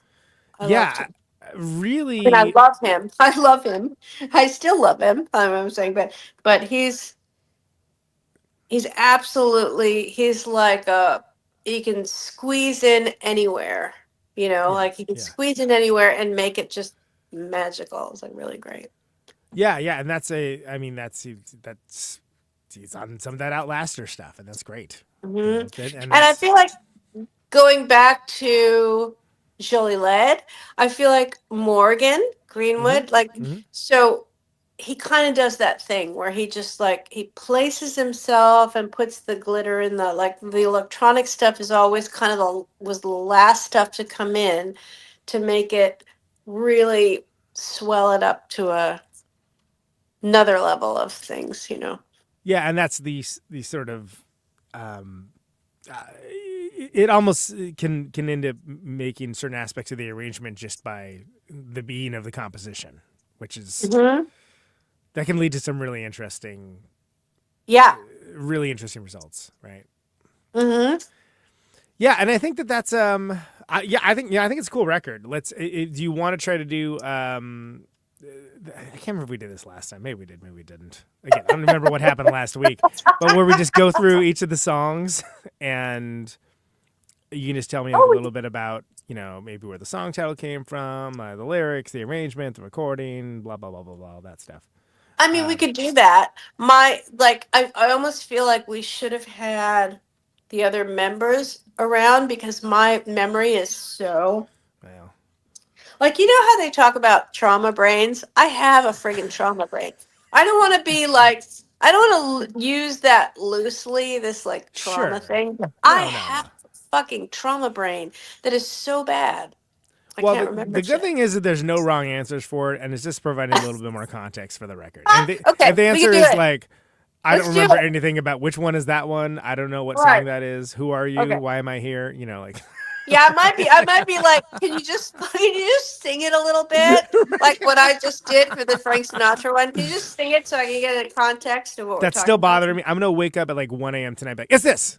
And like right as I'm like about to go to sleep. I cannot... You hate that song. I can tell you. No, I have it on CD. I have it on CD. You do? Yes. Where? It's a great tune. I mean, again, if you're in the mood for that kind of thing, it's a reason why those records were gigantic. That's all I'm gonna say. Right? All right, so like, calm down. Can we just say how lovely? Like how it used to be, where those gangsters just had such decorum and and class. Like now, our gangsters don't have any of that. No, they're all wearing tracksuits. It's like, really, tracksuits, huh? Okay. Or they're driving Teslas. You look very comfortable. Yeah. Or they're driving Teslas. Oh, ain't that the truth, boy? Yeah. Anyway. Let's start off with I'll put it on the screen so you can at least get some advance notice of the this. Cheyenne is the first song. Okay, Cheyenne. So Cheyenne is interesting. Cheyenne is an interesting one. There we go. So Cheyenne's interesting because I don't need to see that because I'd rather see your face because okay, all right. Well, to hell with it then. Yeah, just call it out. Don't call him out. So Cheyenne, Cheyenne is interesting because I wrote the first verse, right? Jeff sent me the music, some guitar parts, and I wrote the first verse. And then, so to give you a little more understanding, we thought it would work as smoothly as the first record, and it did not. So we got a grant to do the second record. I went to Calgary to live there for a little bit, and we were going to write the record and then record in Victoria, BC. And so I get there, and Jeff has like parts of things, and he's sending it to me and the rest of the other two, and none of us are going. We're like, nothing is happening. Nothing is fucking happening. So we're just like, okay, well, we got a grant. Like, we gotta love Canada, right? We got a grant. I know. I was refraining from saying anything the whole time. I'm like, God damn it. Great. Fucking Canada. I mean, this is why we could exist, right? Because the freaking Canada government gives a shit about art.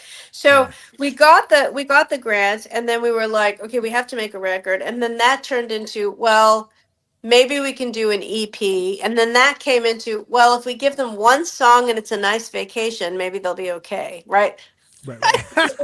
We couldn't come up with anything. Right. And then, because it wasn't working the same way. So the Cheyenne one, I came up with the first verse, but I couldn't come up with anything else. I was like, nothing came after that. So we had that. Clinton came to the studio with a bunch of other songs, which we worked through, and then so we kind of collaborated on a lot of writing, and then Clinton had some stuff, and then it all kind of came together in the studio, which was shocking. But the Cheyenne one, we have it. We're like, okay, well, I'm just stumped. I'm like, yeah, I don't know where to go from here. I'm done. Basically, I'm done. Yeah. And so Clinton was like, I'm gonna, like, I don't know what he did, like have a beer or something, or have a drink, go into, like, by the water, and I'm gonna sit with my guitar and I'm gonna come up with the rest. And he did, like that. And then everything's, so it was a total collaboration in that way. Yeah, there's a cool kind of dreamy element to it too, Yeah, and then like once we were in there and got the scope of it, I think, I don't remember exactly, but I know Colin was like, I don't know, just keep doing some crazy harmony stuff. And then I was like, okay. And then I was like, well, this is a good place for it. And then I came up with some other stuff to go over that. And then it kind of came together. Nice. Love it when a plan comes together. Also a song. Yeah. Holly is the next song. So Holly, Clint came in with that. So I think that had been a song that he had been playing with Jeff. I don't know if he had been playing, I guess Morgan as well. So they'd been playing that song for a while. That was kind of fully formed. And we were deciding that could be a great call and response thing. So I was like, when he was asking the questions, I was like, let me answer them, Right. So that kind of happened that way. Yeah, and that's that's a good one. I like that one. I forgot what I was gonna say. Never mind. And Holly kind of reoccurs because Holly, this character, is in Clinton's world, this sort of dystopian. The interesting thing about the record is he came in with kind of this world, and it kind of meshed with what was already sort of starting to happen, and it just kind of organically ended up a whole record that way. Nice. How about Murder Ballad? Well, that was one that I brought in. And so I had that one finished, and then I was like, oh, I had been singing this other voice. It would be really nice for Clinton to sing that other voice of, like, the guy that is being haunted by the woman he murdered. There's a book about murder ballads. Oh, is there? Because I love murder ballads. It's I tend really to write them good. a lot. It was a Feral House book. What is it called? I want to say it's maybe just called Murder Ballads. Well, that would be easy. Yeah, it's like Planet of the Apes school of naming. You know what it is with the title, right? But yeah, Murder Ballads, Old and New. Oh, nice. Stephen Jones. It's great. I didn't read the whole thing because I lost it. But what I read of it was I lost the book. Yeah, I don't know where the hell it is. And were you on vacation?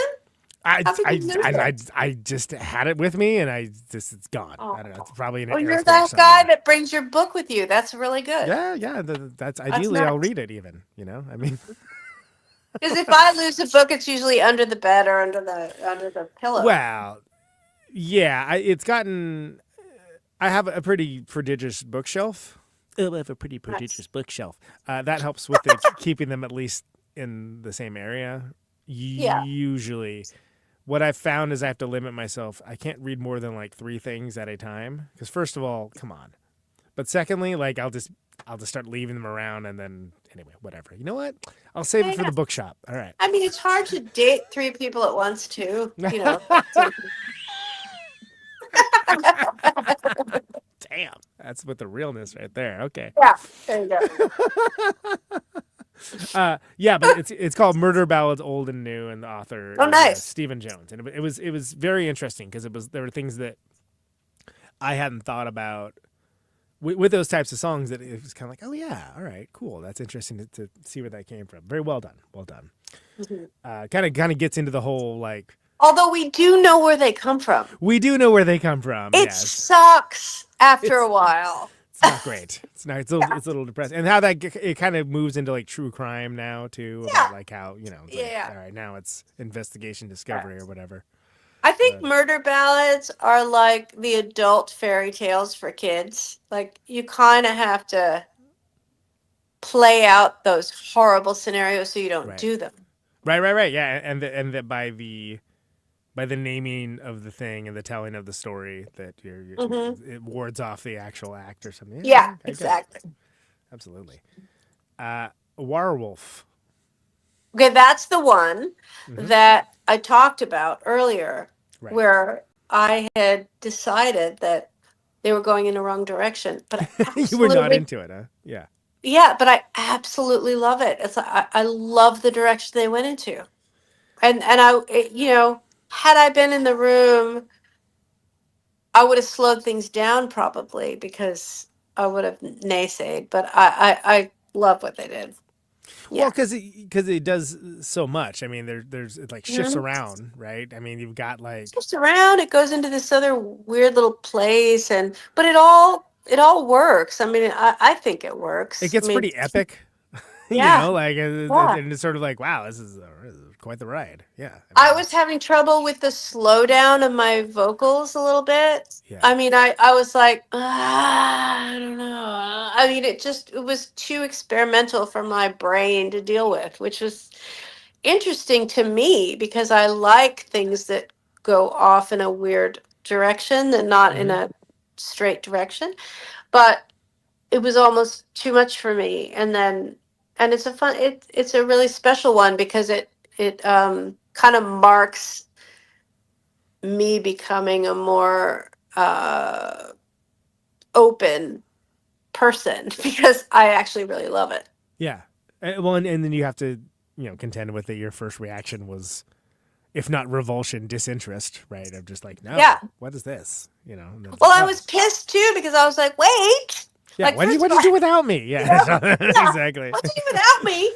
Yeah. And no, but it was not the right choice was to just be outvoted. Which that's when you really know you're in a good place. Yeah. When you're just like, oh, my family told me I was wrong. Right. I thought they were full of shit and crazy. But then after a week, I realized they were absolutely right and had my best interest at hand. So like, right. Yeah, that can be what you do with that can be a humbling experience. For sure. Yeah. But that's about trust too, right? So yeah, and we definitely trust each other, so it's good. It's good. How about Dalton? I loved doing that because it was like, it was just one of those kind of precious ones where you could just sit. And I think this is where I really need the guys with me because I think we did it where we sang together. I'm pretty sure we did it live that way, but I'm not sure. That could be an implanted memory. It might be an implanted memory, but I think we did. Yeah. Yeah. And it just does highlight like I love every time I hear Clinton's voice, I just am like swoon because I love his voice so much. Yeah. To the point that in the Murder Ballad one, he sang a part that he wasn't sure about. So that was one thing. He wasn't sure about how he sang it. And I was like, no, it's so good. And we had to all convince him like, no, it's so good. Yeah. It's not how you've heard it before, but it's yours and it's perfect. And so he finally settled into it and succumbed because he was outvoted. And I sing it that way now. Like if I Nice. sing that song myself, I do how he does it. Nice. That's So awesome.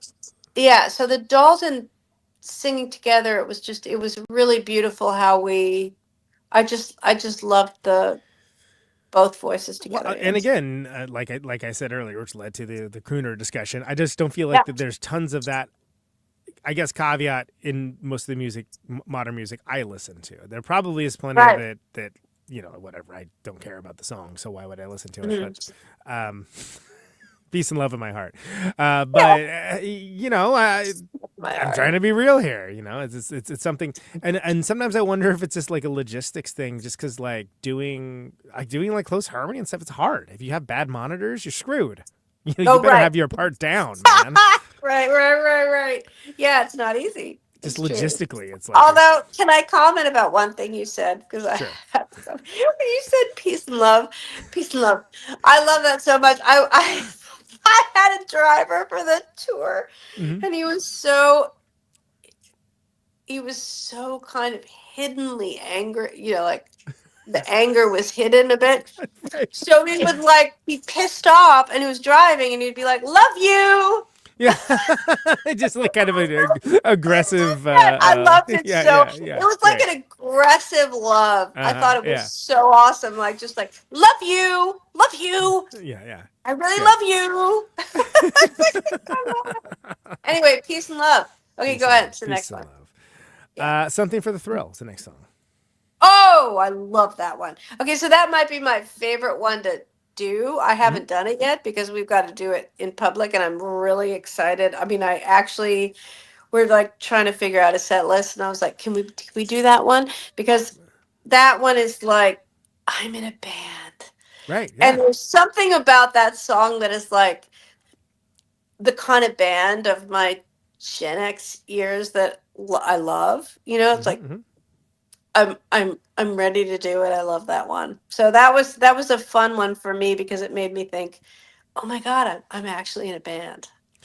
Yeah, and that's so. And again, when you have songs and you haven't really played all of them, like how do you pick a set list? Do you just go with like the ones you're like, I don't know, this one, try this one. This one was, right. Like there's a certain amount of trial and error. It is. I mean, it's a tricky one for us because we have to think about how do we represent the record in a way where, because we've created in the studio, that's a very different thing than like actually creating it outside the studio. So and Morgan is, thank God for Morgan, because he really does.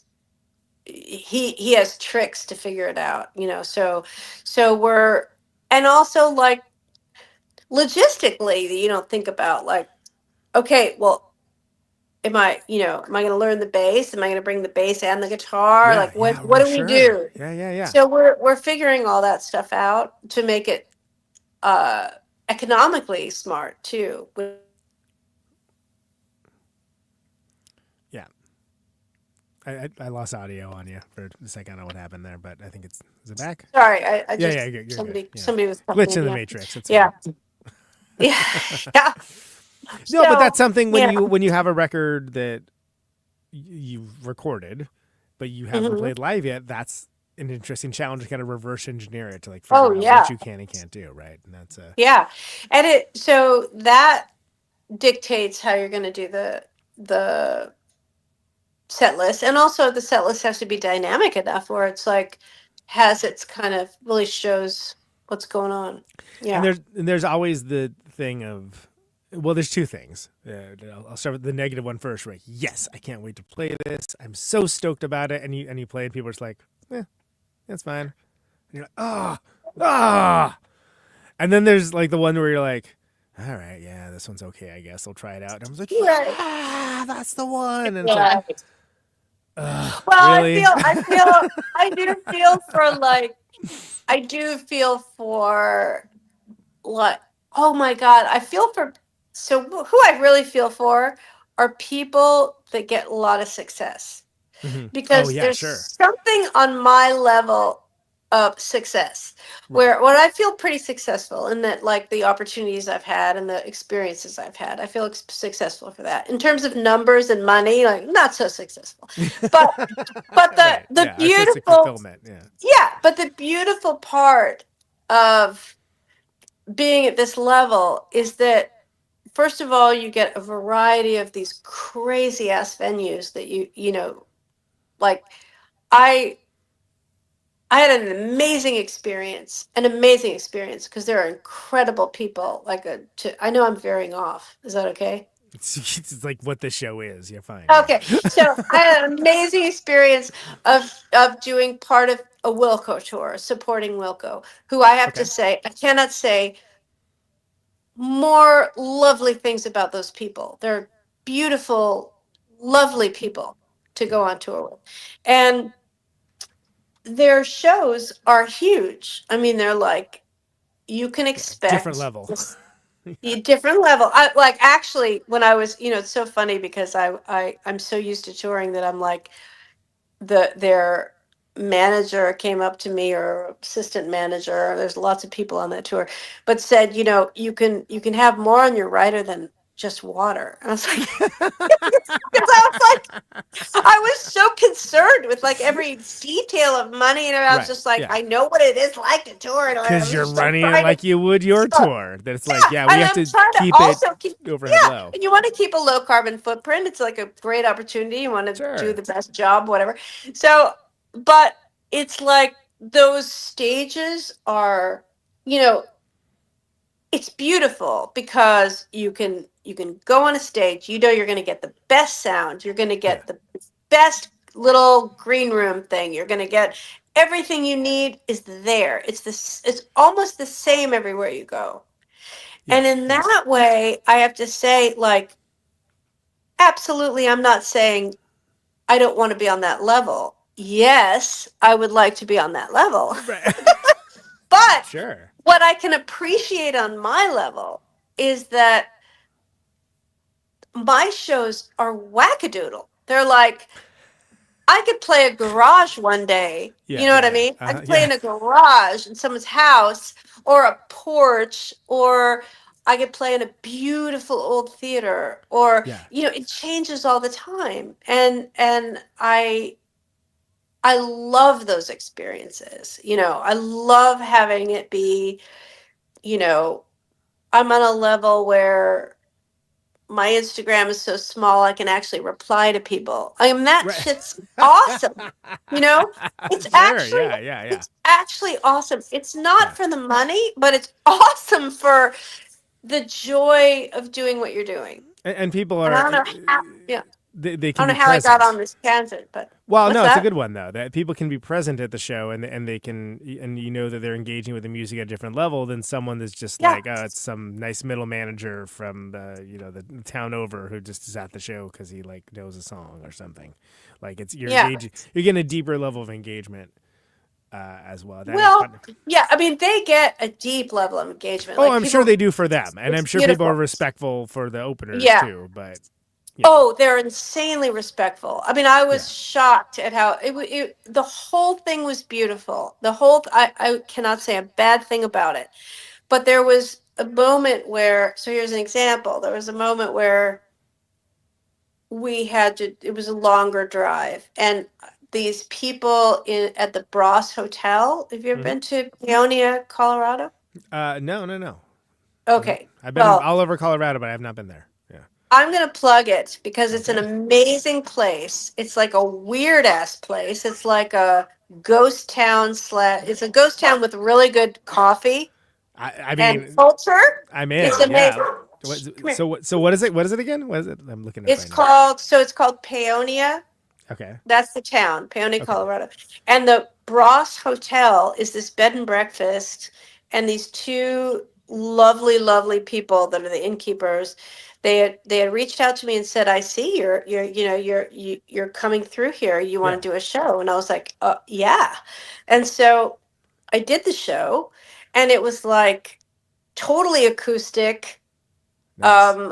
I think like maybe I don't know how many people were there, maybe like 50, 80. I don't know how many people were there, but it was like a full little space, and it was amazing. It was just like it was a no frills, completely engaged, small, awesome, right? Yeah. Great.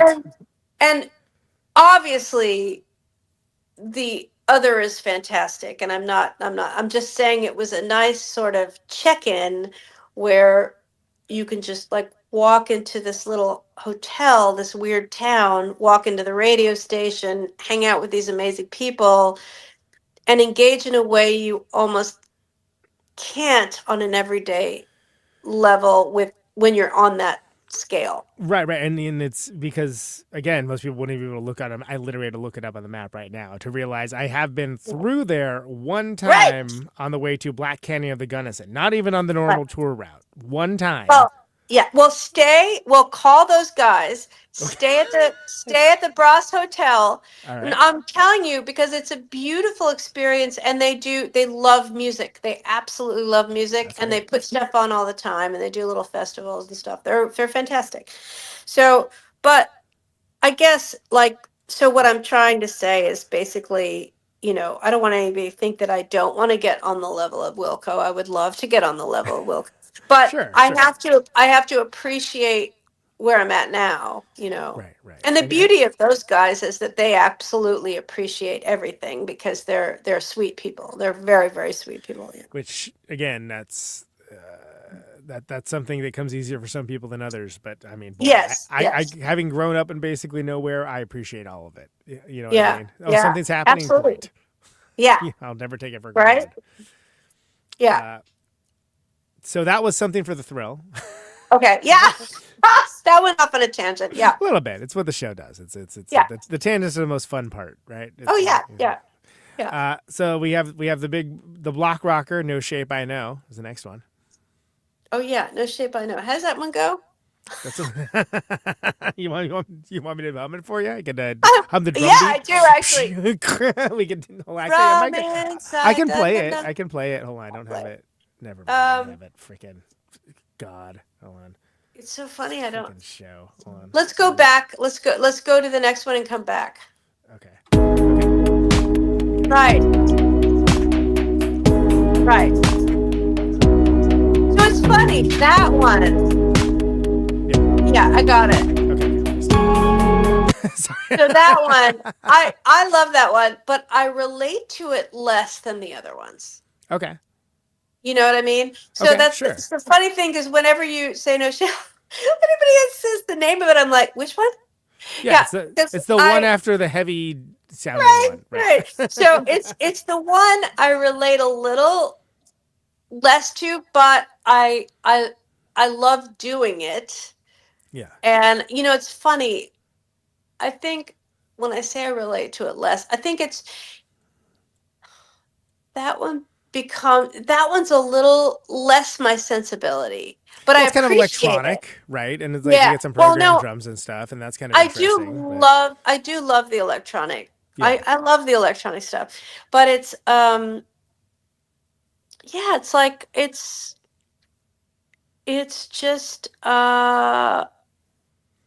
it's funny. I love it, but I'm almost like, oh, who's singing that? Like I don't see myself in that. You know what I mean? But I love it, and I'm proud of it. Does that make sense? No, absolutely. And that's something where, sometimes it can be easier to hear something as music rather than, a series of remembrances of recording or writing or whatever when it's a little bit outside your normal wheelhouse where it's like, oh, yeah. Because the whole time I was doing it and hearing it, I was like, this is so out of my wheelhouse. Like, I don't even know if it's... I don't even have an opinion because it's so out of my wheelhouse. Well, it's kind of like Boards of Canada, kind of those Selected Ambient Works Volume 2, Aphex Twin, kind of like that sort of dreamy electronic music. I got into an argument with someone who was 17 on the internet about whether or not it was called IDM. I was like, I assure you nobody was calling it IDM back then. Oh, how would you know that? Because I was there. I was like, fuck out of here. Get the fuck out of here. IDM. 17-year-old. Yeah. Go back to TikTok. Oh God. Anyway, I've been so told DM's open. that I need to do that, but TikTok. No. What would I do with TikTok? I'm the most verbose person. Like, how would I be able to consolidate in like 5 seconds? Dude, I am a long form dude in a short form world, so you're asking the wrong Yeah, guy. yeah, right. Oh my God. Yeah, I actually have to force my brain because I'm super into like how the brain works. So I'm just like I force myself if I go to do the like because I love congressional hearings. So that's a long form. I love congressional That's the hearings. longest form you can get. Yeah, exactly. Yeah, and but I actually do. I have to speed through the Republican shit because it's like really. Anyway, but it's. I do find myself like having less tolerance for time, and I wonder, like, I'm on Instagram. You know, wrap it am up. I just training my brain for like short? That's what they're ADD doing. stuff. They're training all of us. I know. You might appreciate there's a line on one of the songs of the new record. The line is got more actions planned than a Senate subcommittee. Oh, which I just was like, I want to see if I can fit this in. Can I fit this in? I was like, yes. I love that you fit that in. That's awesome. Good for you. And it's like, great. It's definitely a niche. Like, did you say? Like, yep. I'm like, wow. Senate committee in a song? Like, that's a lot of. That's. Oh, I know it is. That's awesome. I love it. In. So no shame, I know electronic-ish stuff kind of happening there. Cool tune though. You know, like a little, like I said, that dreamy electronica that is not called IDM. 17-year-old on my DMs. Yes. Thank you. Let's get that clear. Set the record straight. Small Things is the next one. Oh yeah, that's fun. Yeah. I mean, I think that was another collaborative lyric thing, if I recall. But it's when I really need the guys because I could be saying a lot of misinformation. But they can reply in the comments. It was all me. It was all me. When I made the record Creatures. Thing. Yeah. Actually, exactly. I did everything. Yeah. No. They're all aliases. They're pen names. Those guys don't exist. That was really fun for layering layering harmony shit. Layering vocals was a super fun one for me. And I think I kind of I think that was the one, right? Yeah, I think I have some layered vocals in there, right? Sounds right. I'd have to skip ahead, and frankly, I hit that button. I was like, I didn't even know this was gonna work, and it is great.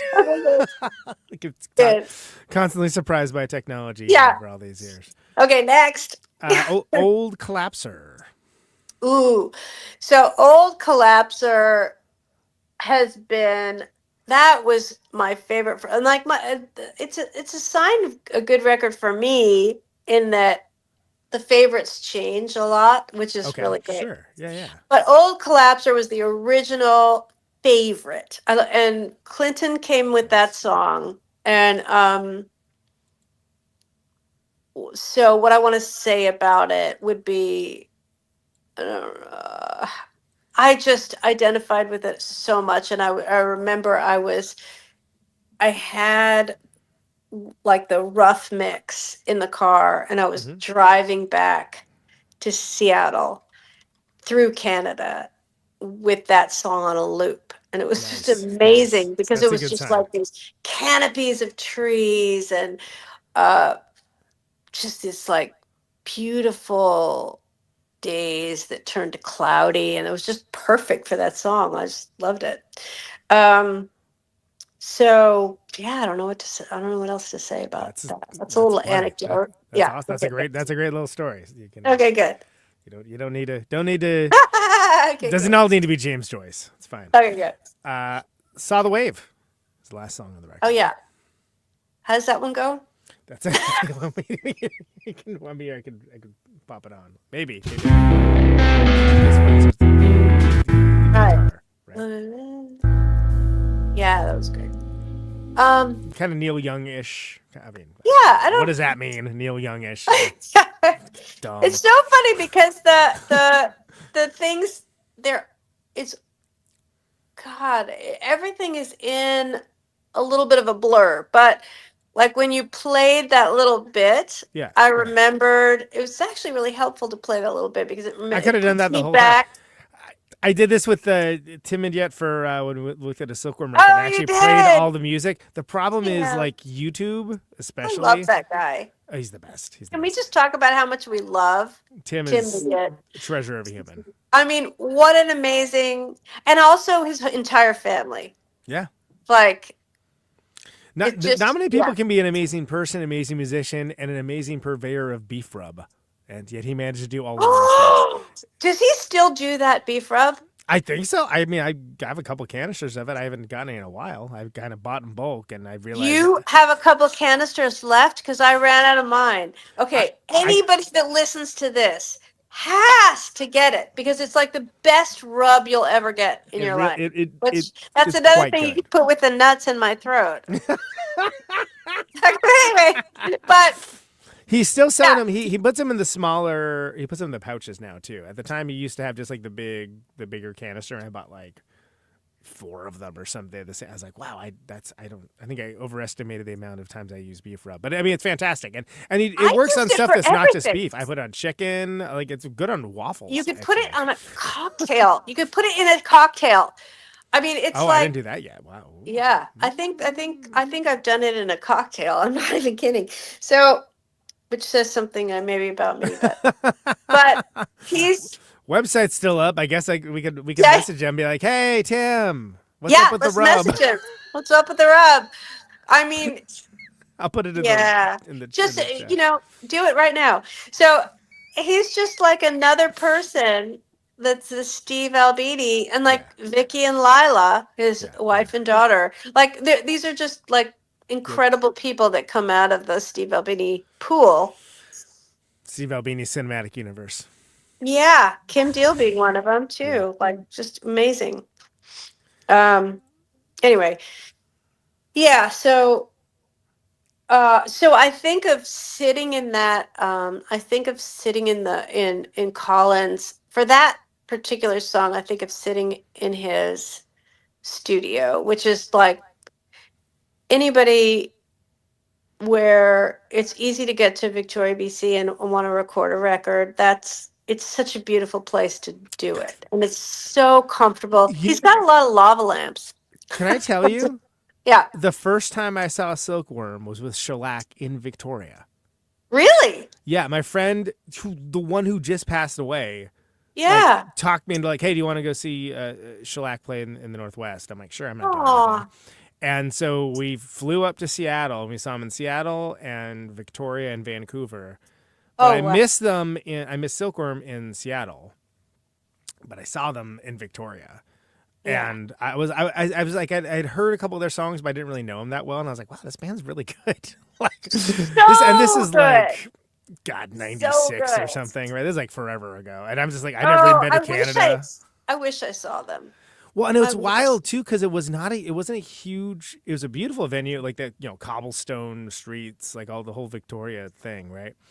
And it wasn't like it was like maybe like 40 people, right? Including me and my friend, but it was like everybody was like very just circled around the band, very there. And I was like, wow, it's kind of awesome. This is my first experience in Canada. It's like seeing this incredible show, right?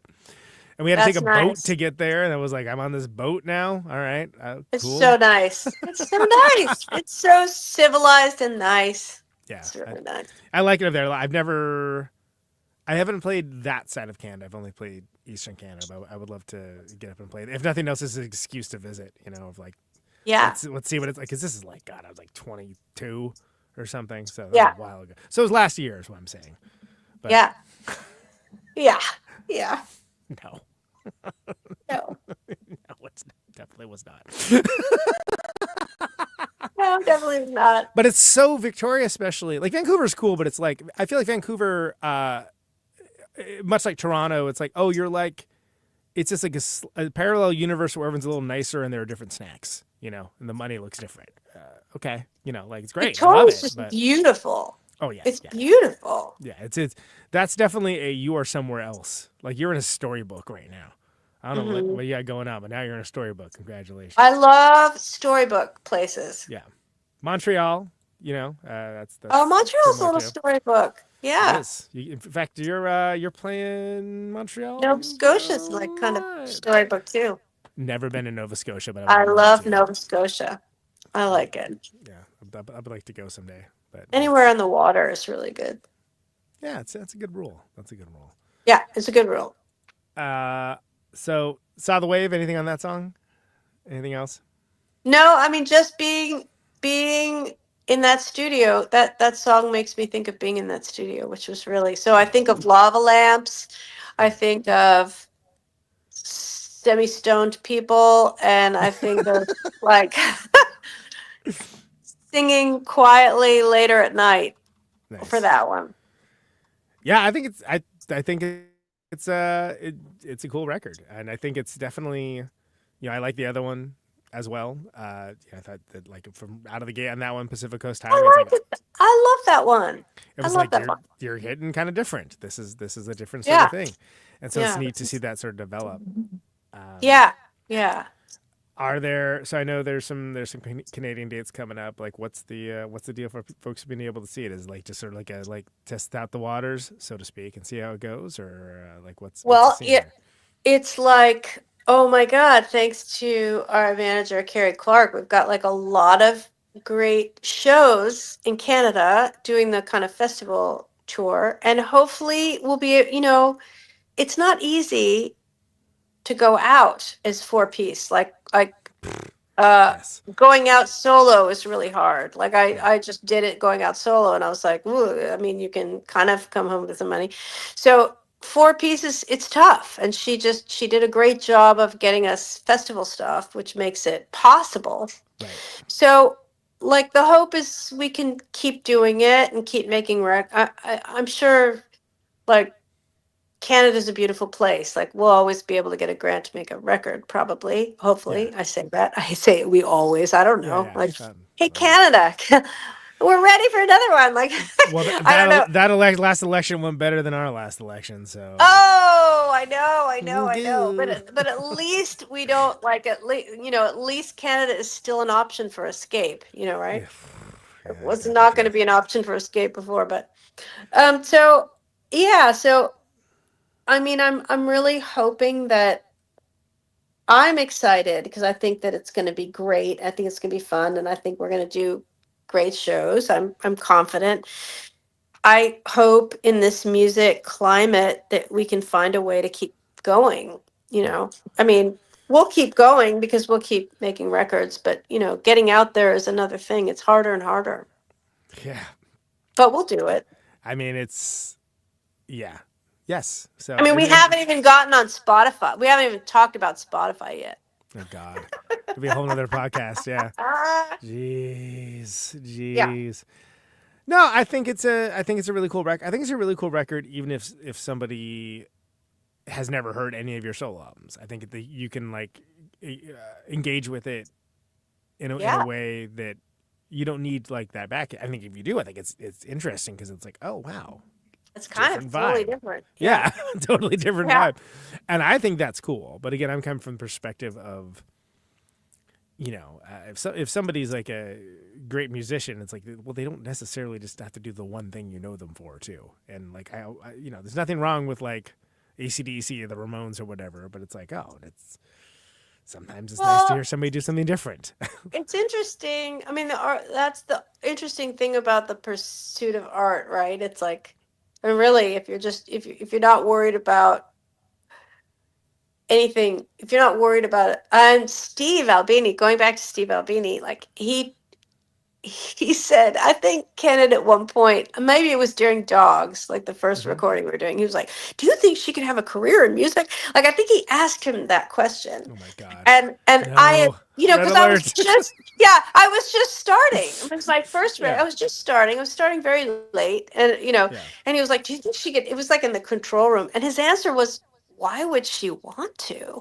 Which is true, like because that was his quote. Because essentially, Steve, yeah, because it's true. It's like as soon as you start to attach, and it's too late. I've already I don't really have other skills, so it's like I'm kind of married to this now, Yeah. to trying to make it work. But as soon as you, It's like my friend Dale says, my only other skill was working at a pizza parlor, and it's too late for that. right, exactly. Although I might be applying actually, but it's like, as soon as you worry about making money with it, it changes everything. Like I mean, I don't have a lot of integrity. Like, I don't care. I mean, I have integrity of like, I'm not going to have it on a, luckily nobody's going to ask me to play for a Trump rally because like nobody will ask me because nobody knows me. But, I'm not given a ton of money for, have to go through that like, oh, but that's a lot of money, like, what kind of thing. You have to even ask the question, sure. Yeah. Yeah. But I actually don't, I think it's like, you can stick my music in pretty much almost anything, but I don't know, but there's things you have to think about in that way, and certainly like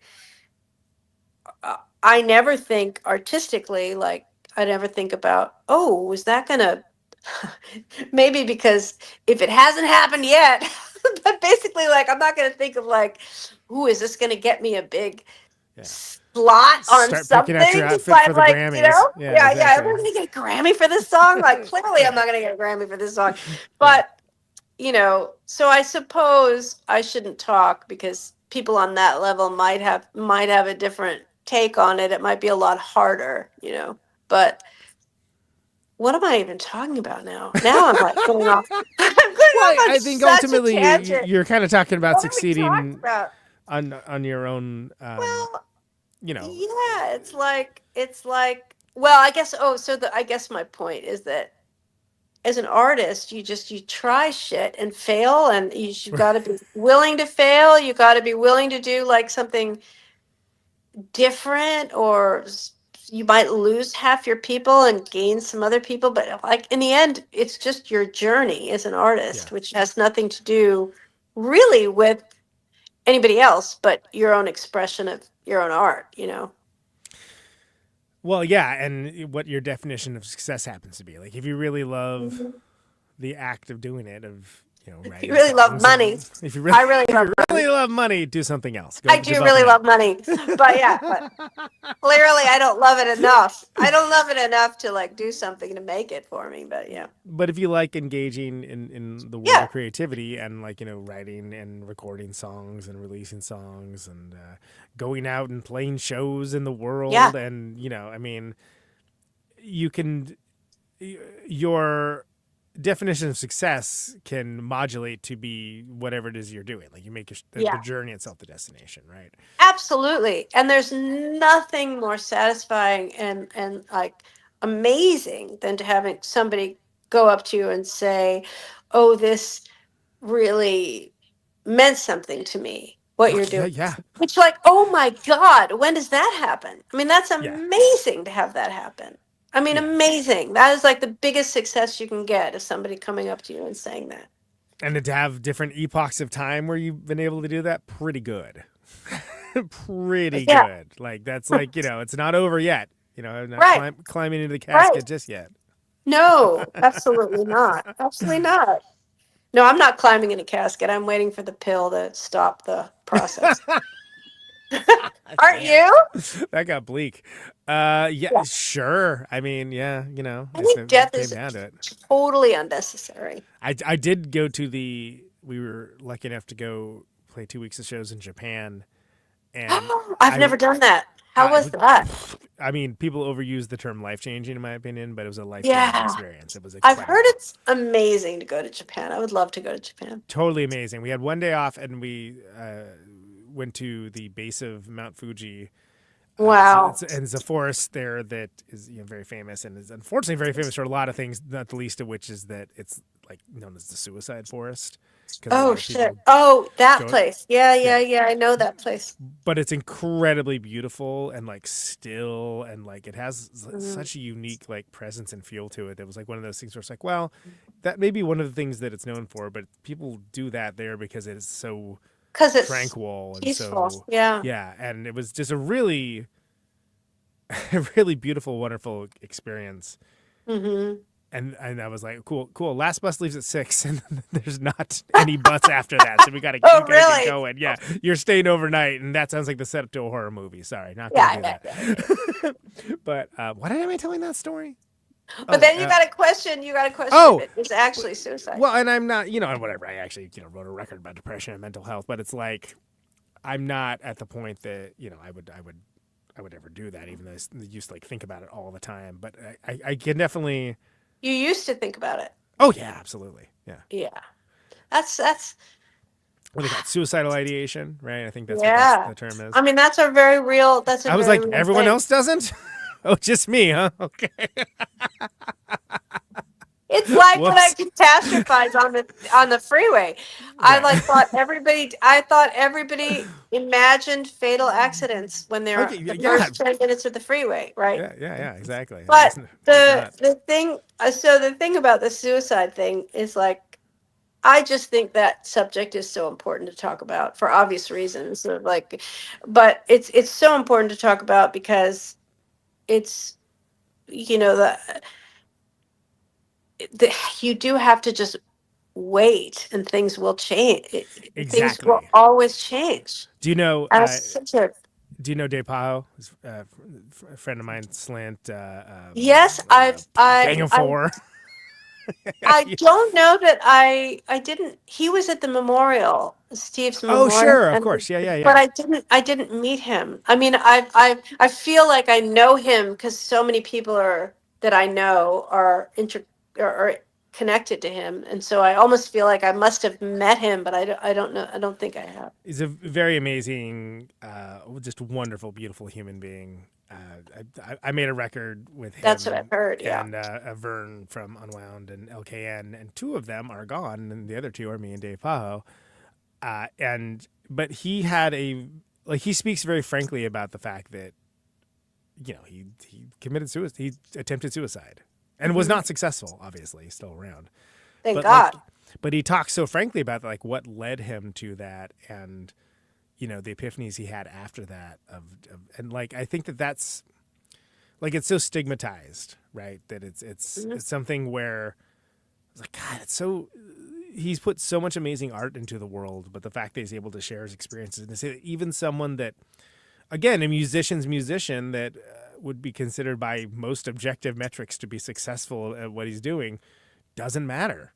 These things still affect you in this way and can drive you to these thoughts and actions. And I think that that's crucial. And I'm very proud of him. What am I, his father? Yeah, whatever. I'm very, I think it's very wonderful that he shares those experiences when folks ask, It's so important. I mean, I think it's so important because I don't think people talk about it enough, and that I heard, and I don't know the exact statistics, but I've heard that suicides have gone up, and it's just it to me it felt like such a unnecessary thing, and coming on the other side of it, I don't understand that feeling because I've never been, I'm not suicidal. So no matter how shitty things get, I also I don't believe in anything kind of other than what we have here on Earth. But same, and that's the thing keeps me from doing anything like that. I don't actually think there's anything afterwards. This is gonna be So but I think that, and also it's been very interesting losing somebody to suicide. Yeah. It's a very specific thing. It's a very specific death and loss because you're left with this guilt, with this anger, with this pain, that you can't reconcile. And a lot of people get angry at suicide, people that commit suicide, it's like they're doing it to them. And, I go back and forth wondering, like, did Kennan do it Yeah. to me? He didn't tell me it was my fault, and everything had been my fault up to then, and and I made a decision, and immediately he did that. Kind of is my fault, but it's important to understand and talk about. Like, I can understand the idea of things being so painful that you just want it to stop. Yeah. And it's like, I'm really happy that he talks about it, and I made a choice to talk about it with the riderless horse thing because I was like, this has to be talked about. Which, I think I went off about it so much when we talked about it last time. I chose not to this time because, like, look, just go back to that episode. It's like an hour to talk about this record. Right. But it's and we don't have to talk about it. But it's a great. I love that he talks about it. Yeah, it's a great example of using something so real and painful, and even the specificity of it, and turning into something good and turning into something cool. And again, And also not a understanding. beach lesson. Yeah. And also, like, understanding the signs of it for those of us that don't feel it. Like, there's this. I've been, decades ago. I like did you could do those like online studies. Like, you could go to Yale, like do all the lectures at Yale or whatever, or Harvard or Stanford. And I just pulled up a Robert Sapolsky thing because I freaking love him. Do you know that guy? I don't know who that is. No. Biologist, neuroscience. I don't know if he's a neuroscience or biologist. Anyway, but he talks about psychology and all that stuff, and he talks about how when you're in a deep depression, you don't have any, you can't do anything. You usually can't get out of bed. You can't think of it. But what sometimes can happen, where people start getting treated for it with pharmaceuticals, they can start to feel a little more functioning. And it's when somebody has resigned themselves to solving the problem and they can function, and then they can go through with the suicide. So when people sort of seem like they're at this other level, like you don't think they're in trouble, like they've stopped talking about it, they've started planning it, that's when it's really a problem. It's interesting to I caught it way too. It happened so quickly, but I remember, like, when I had said we couldn't continue as we were with Kennan,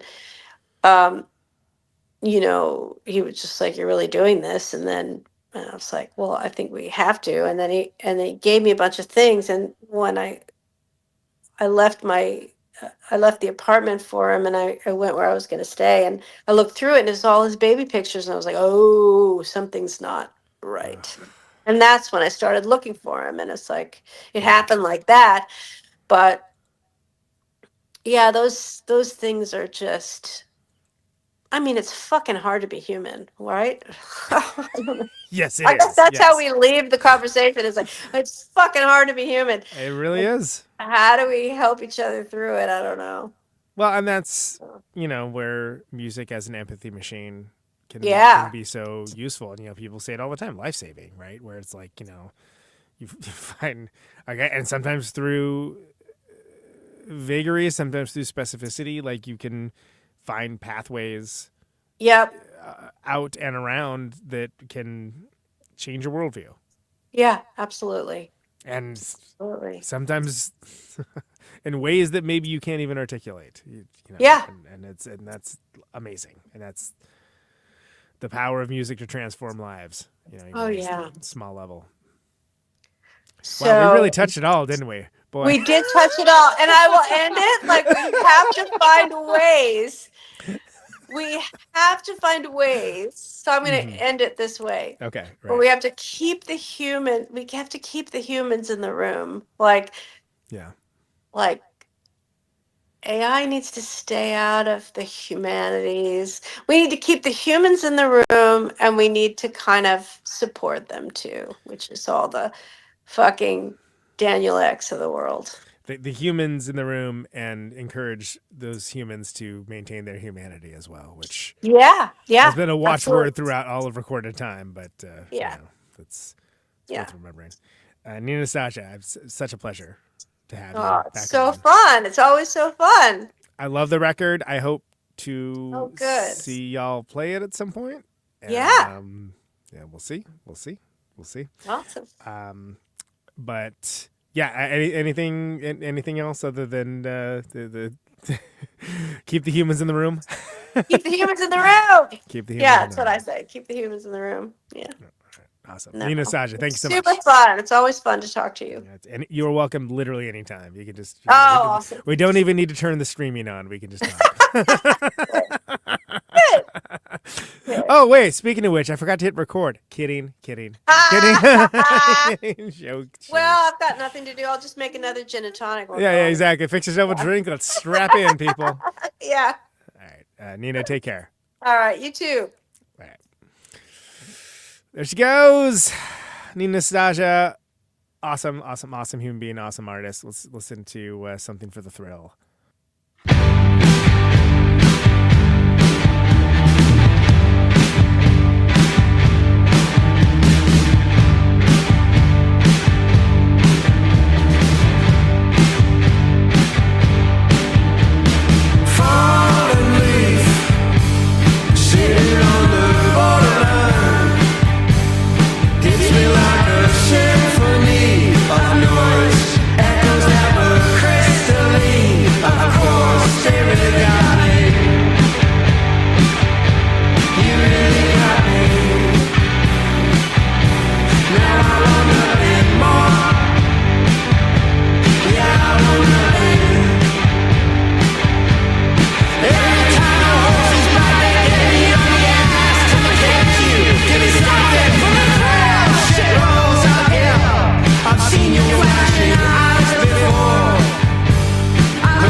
There you go. Jolie Laide. That's Something for the Thrill. Name that. And that's the block rocker on Creatures, available. Can you hear me now? Actually, I guess right now. That's how out of it I am. You can get Creatures on the internet, where we all live. It's the second album from Jolie Laide. You can get it at Victory Pool Music. That's what I was looking for. Victory Pool Music is the name of the label.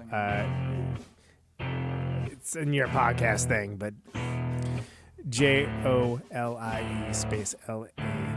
So there you go. Love, Nina Nastasia. I hope you guys enjoyed that. One of my favorites. There's no favorites, but sometimes there are favorites. The name of the show is Conan Neutron's Protonic Reversal. Thank you so very much for listening to it. The show airs Thursdays. 8 Eastern, 7 Central, 6 Mountain, 5 Pacific. Streaming live on YouTube. Podcasted later everywhere. Always free. No ads, no sponsors. No kidding. No kidding. Signing off. But if you like to, you want to get episodes sooner, you can Ships at sea. do so at patreon.com/Protonic Reversal. $1 a month. Advance access helps keep the lights on. Please and thank you for doing that. Thank you for everyone sharing the episodes around, leaving a review. That helps people discover the show. And it beats back the almighty algorithm, doesn't it? It's a darn nice thing to do, really. 2 more episodes before U.S. tour break. Go see Conan Neutron, The Secret Friends. And all the cities that we're playing. NeutronFriends.bandcamp.com. Way of the Neutrons, the new record. I'll have Protonic stickers if you want one. A couple cool returning guests coming up next 2 weeks. Stay tuned. Stay safe out there. And check you later. Out on Route 128, dark and lonely. I got my radio on. Can you hear me now? Can you hear me now?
Welcome to my top 10.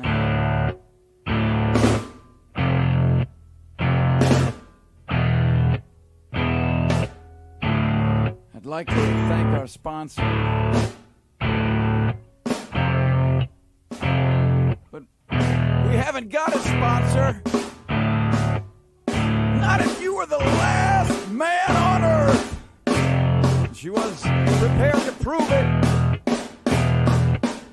This one goes out to a special girl.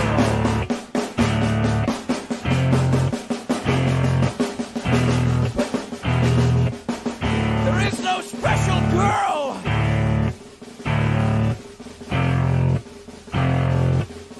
It's the end of radio. The last announcer plays the last record. The last what? Leaves the transmitter. Circles the globe in search of a listener. Can you hear me now? Can you hear me now?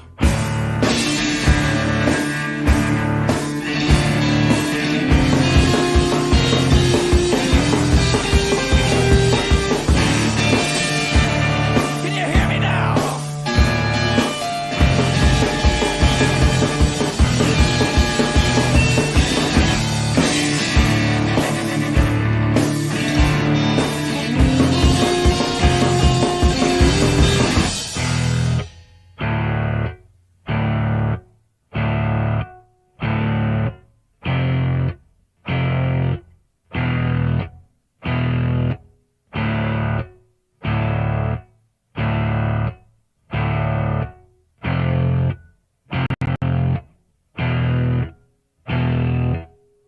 it really broadcasting if there's no one there to receive?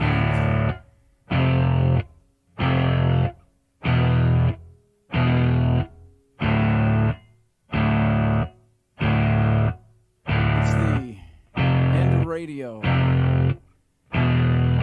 As we come to the close of our broadcast day,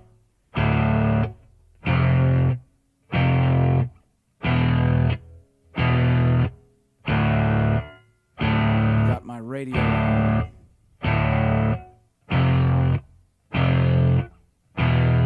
Can you hear me?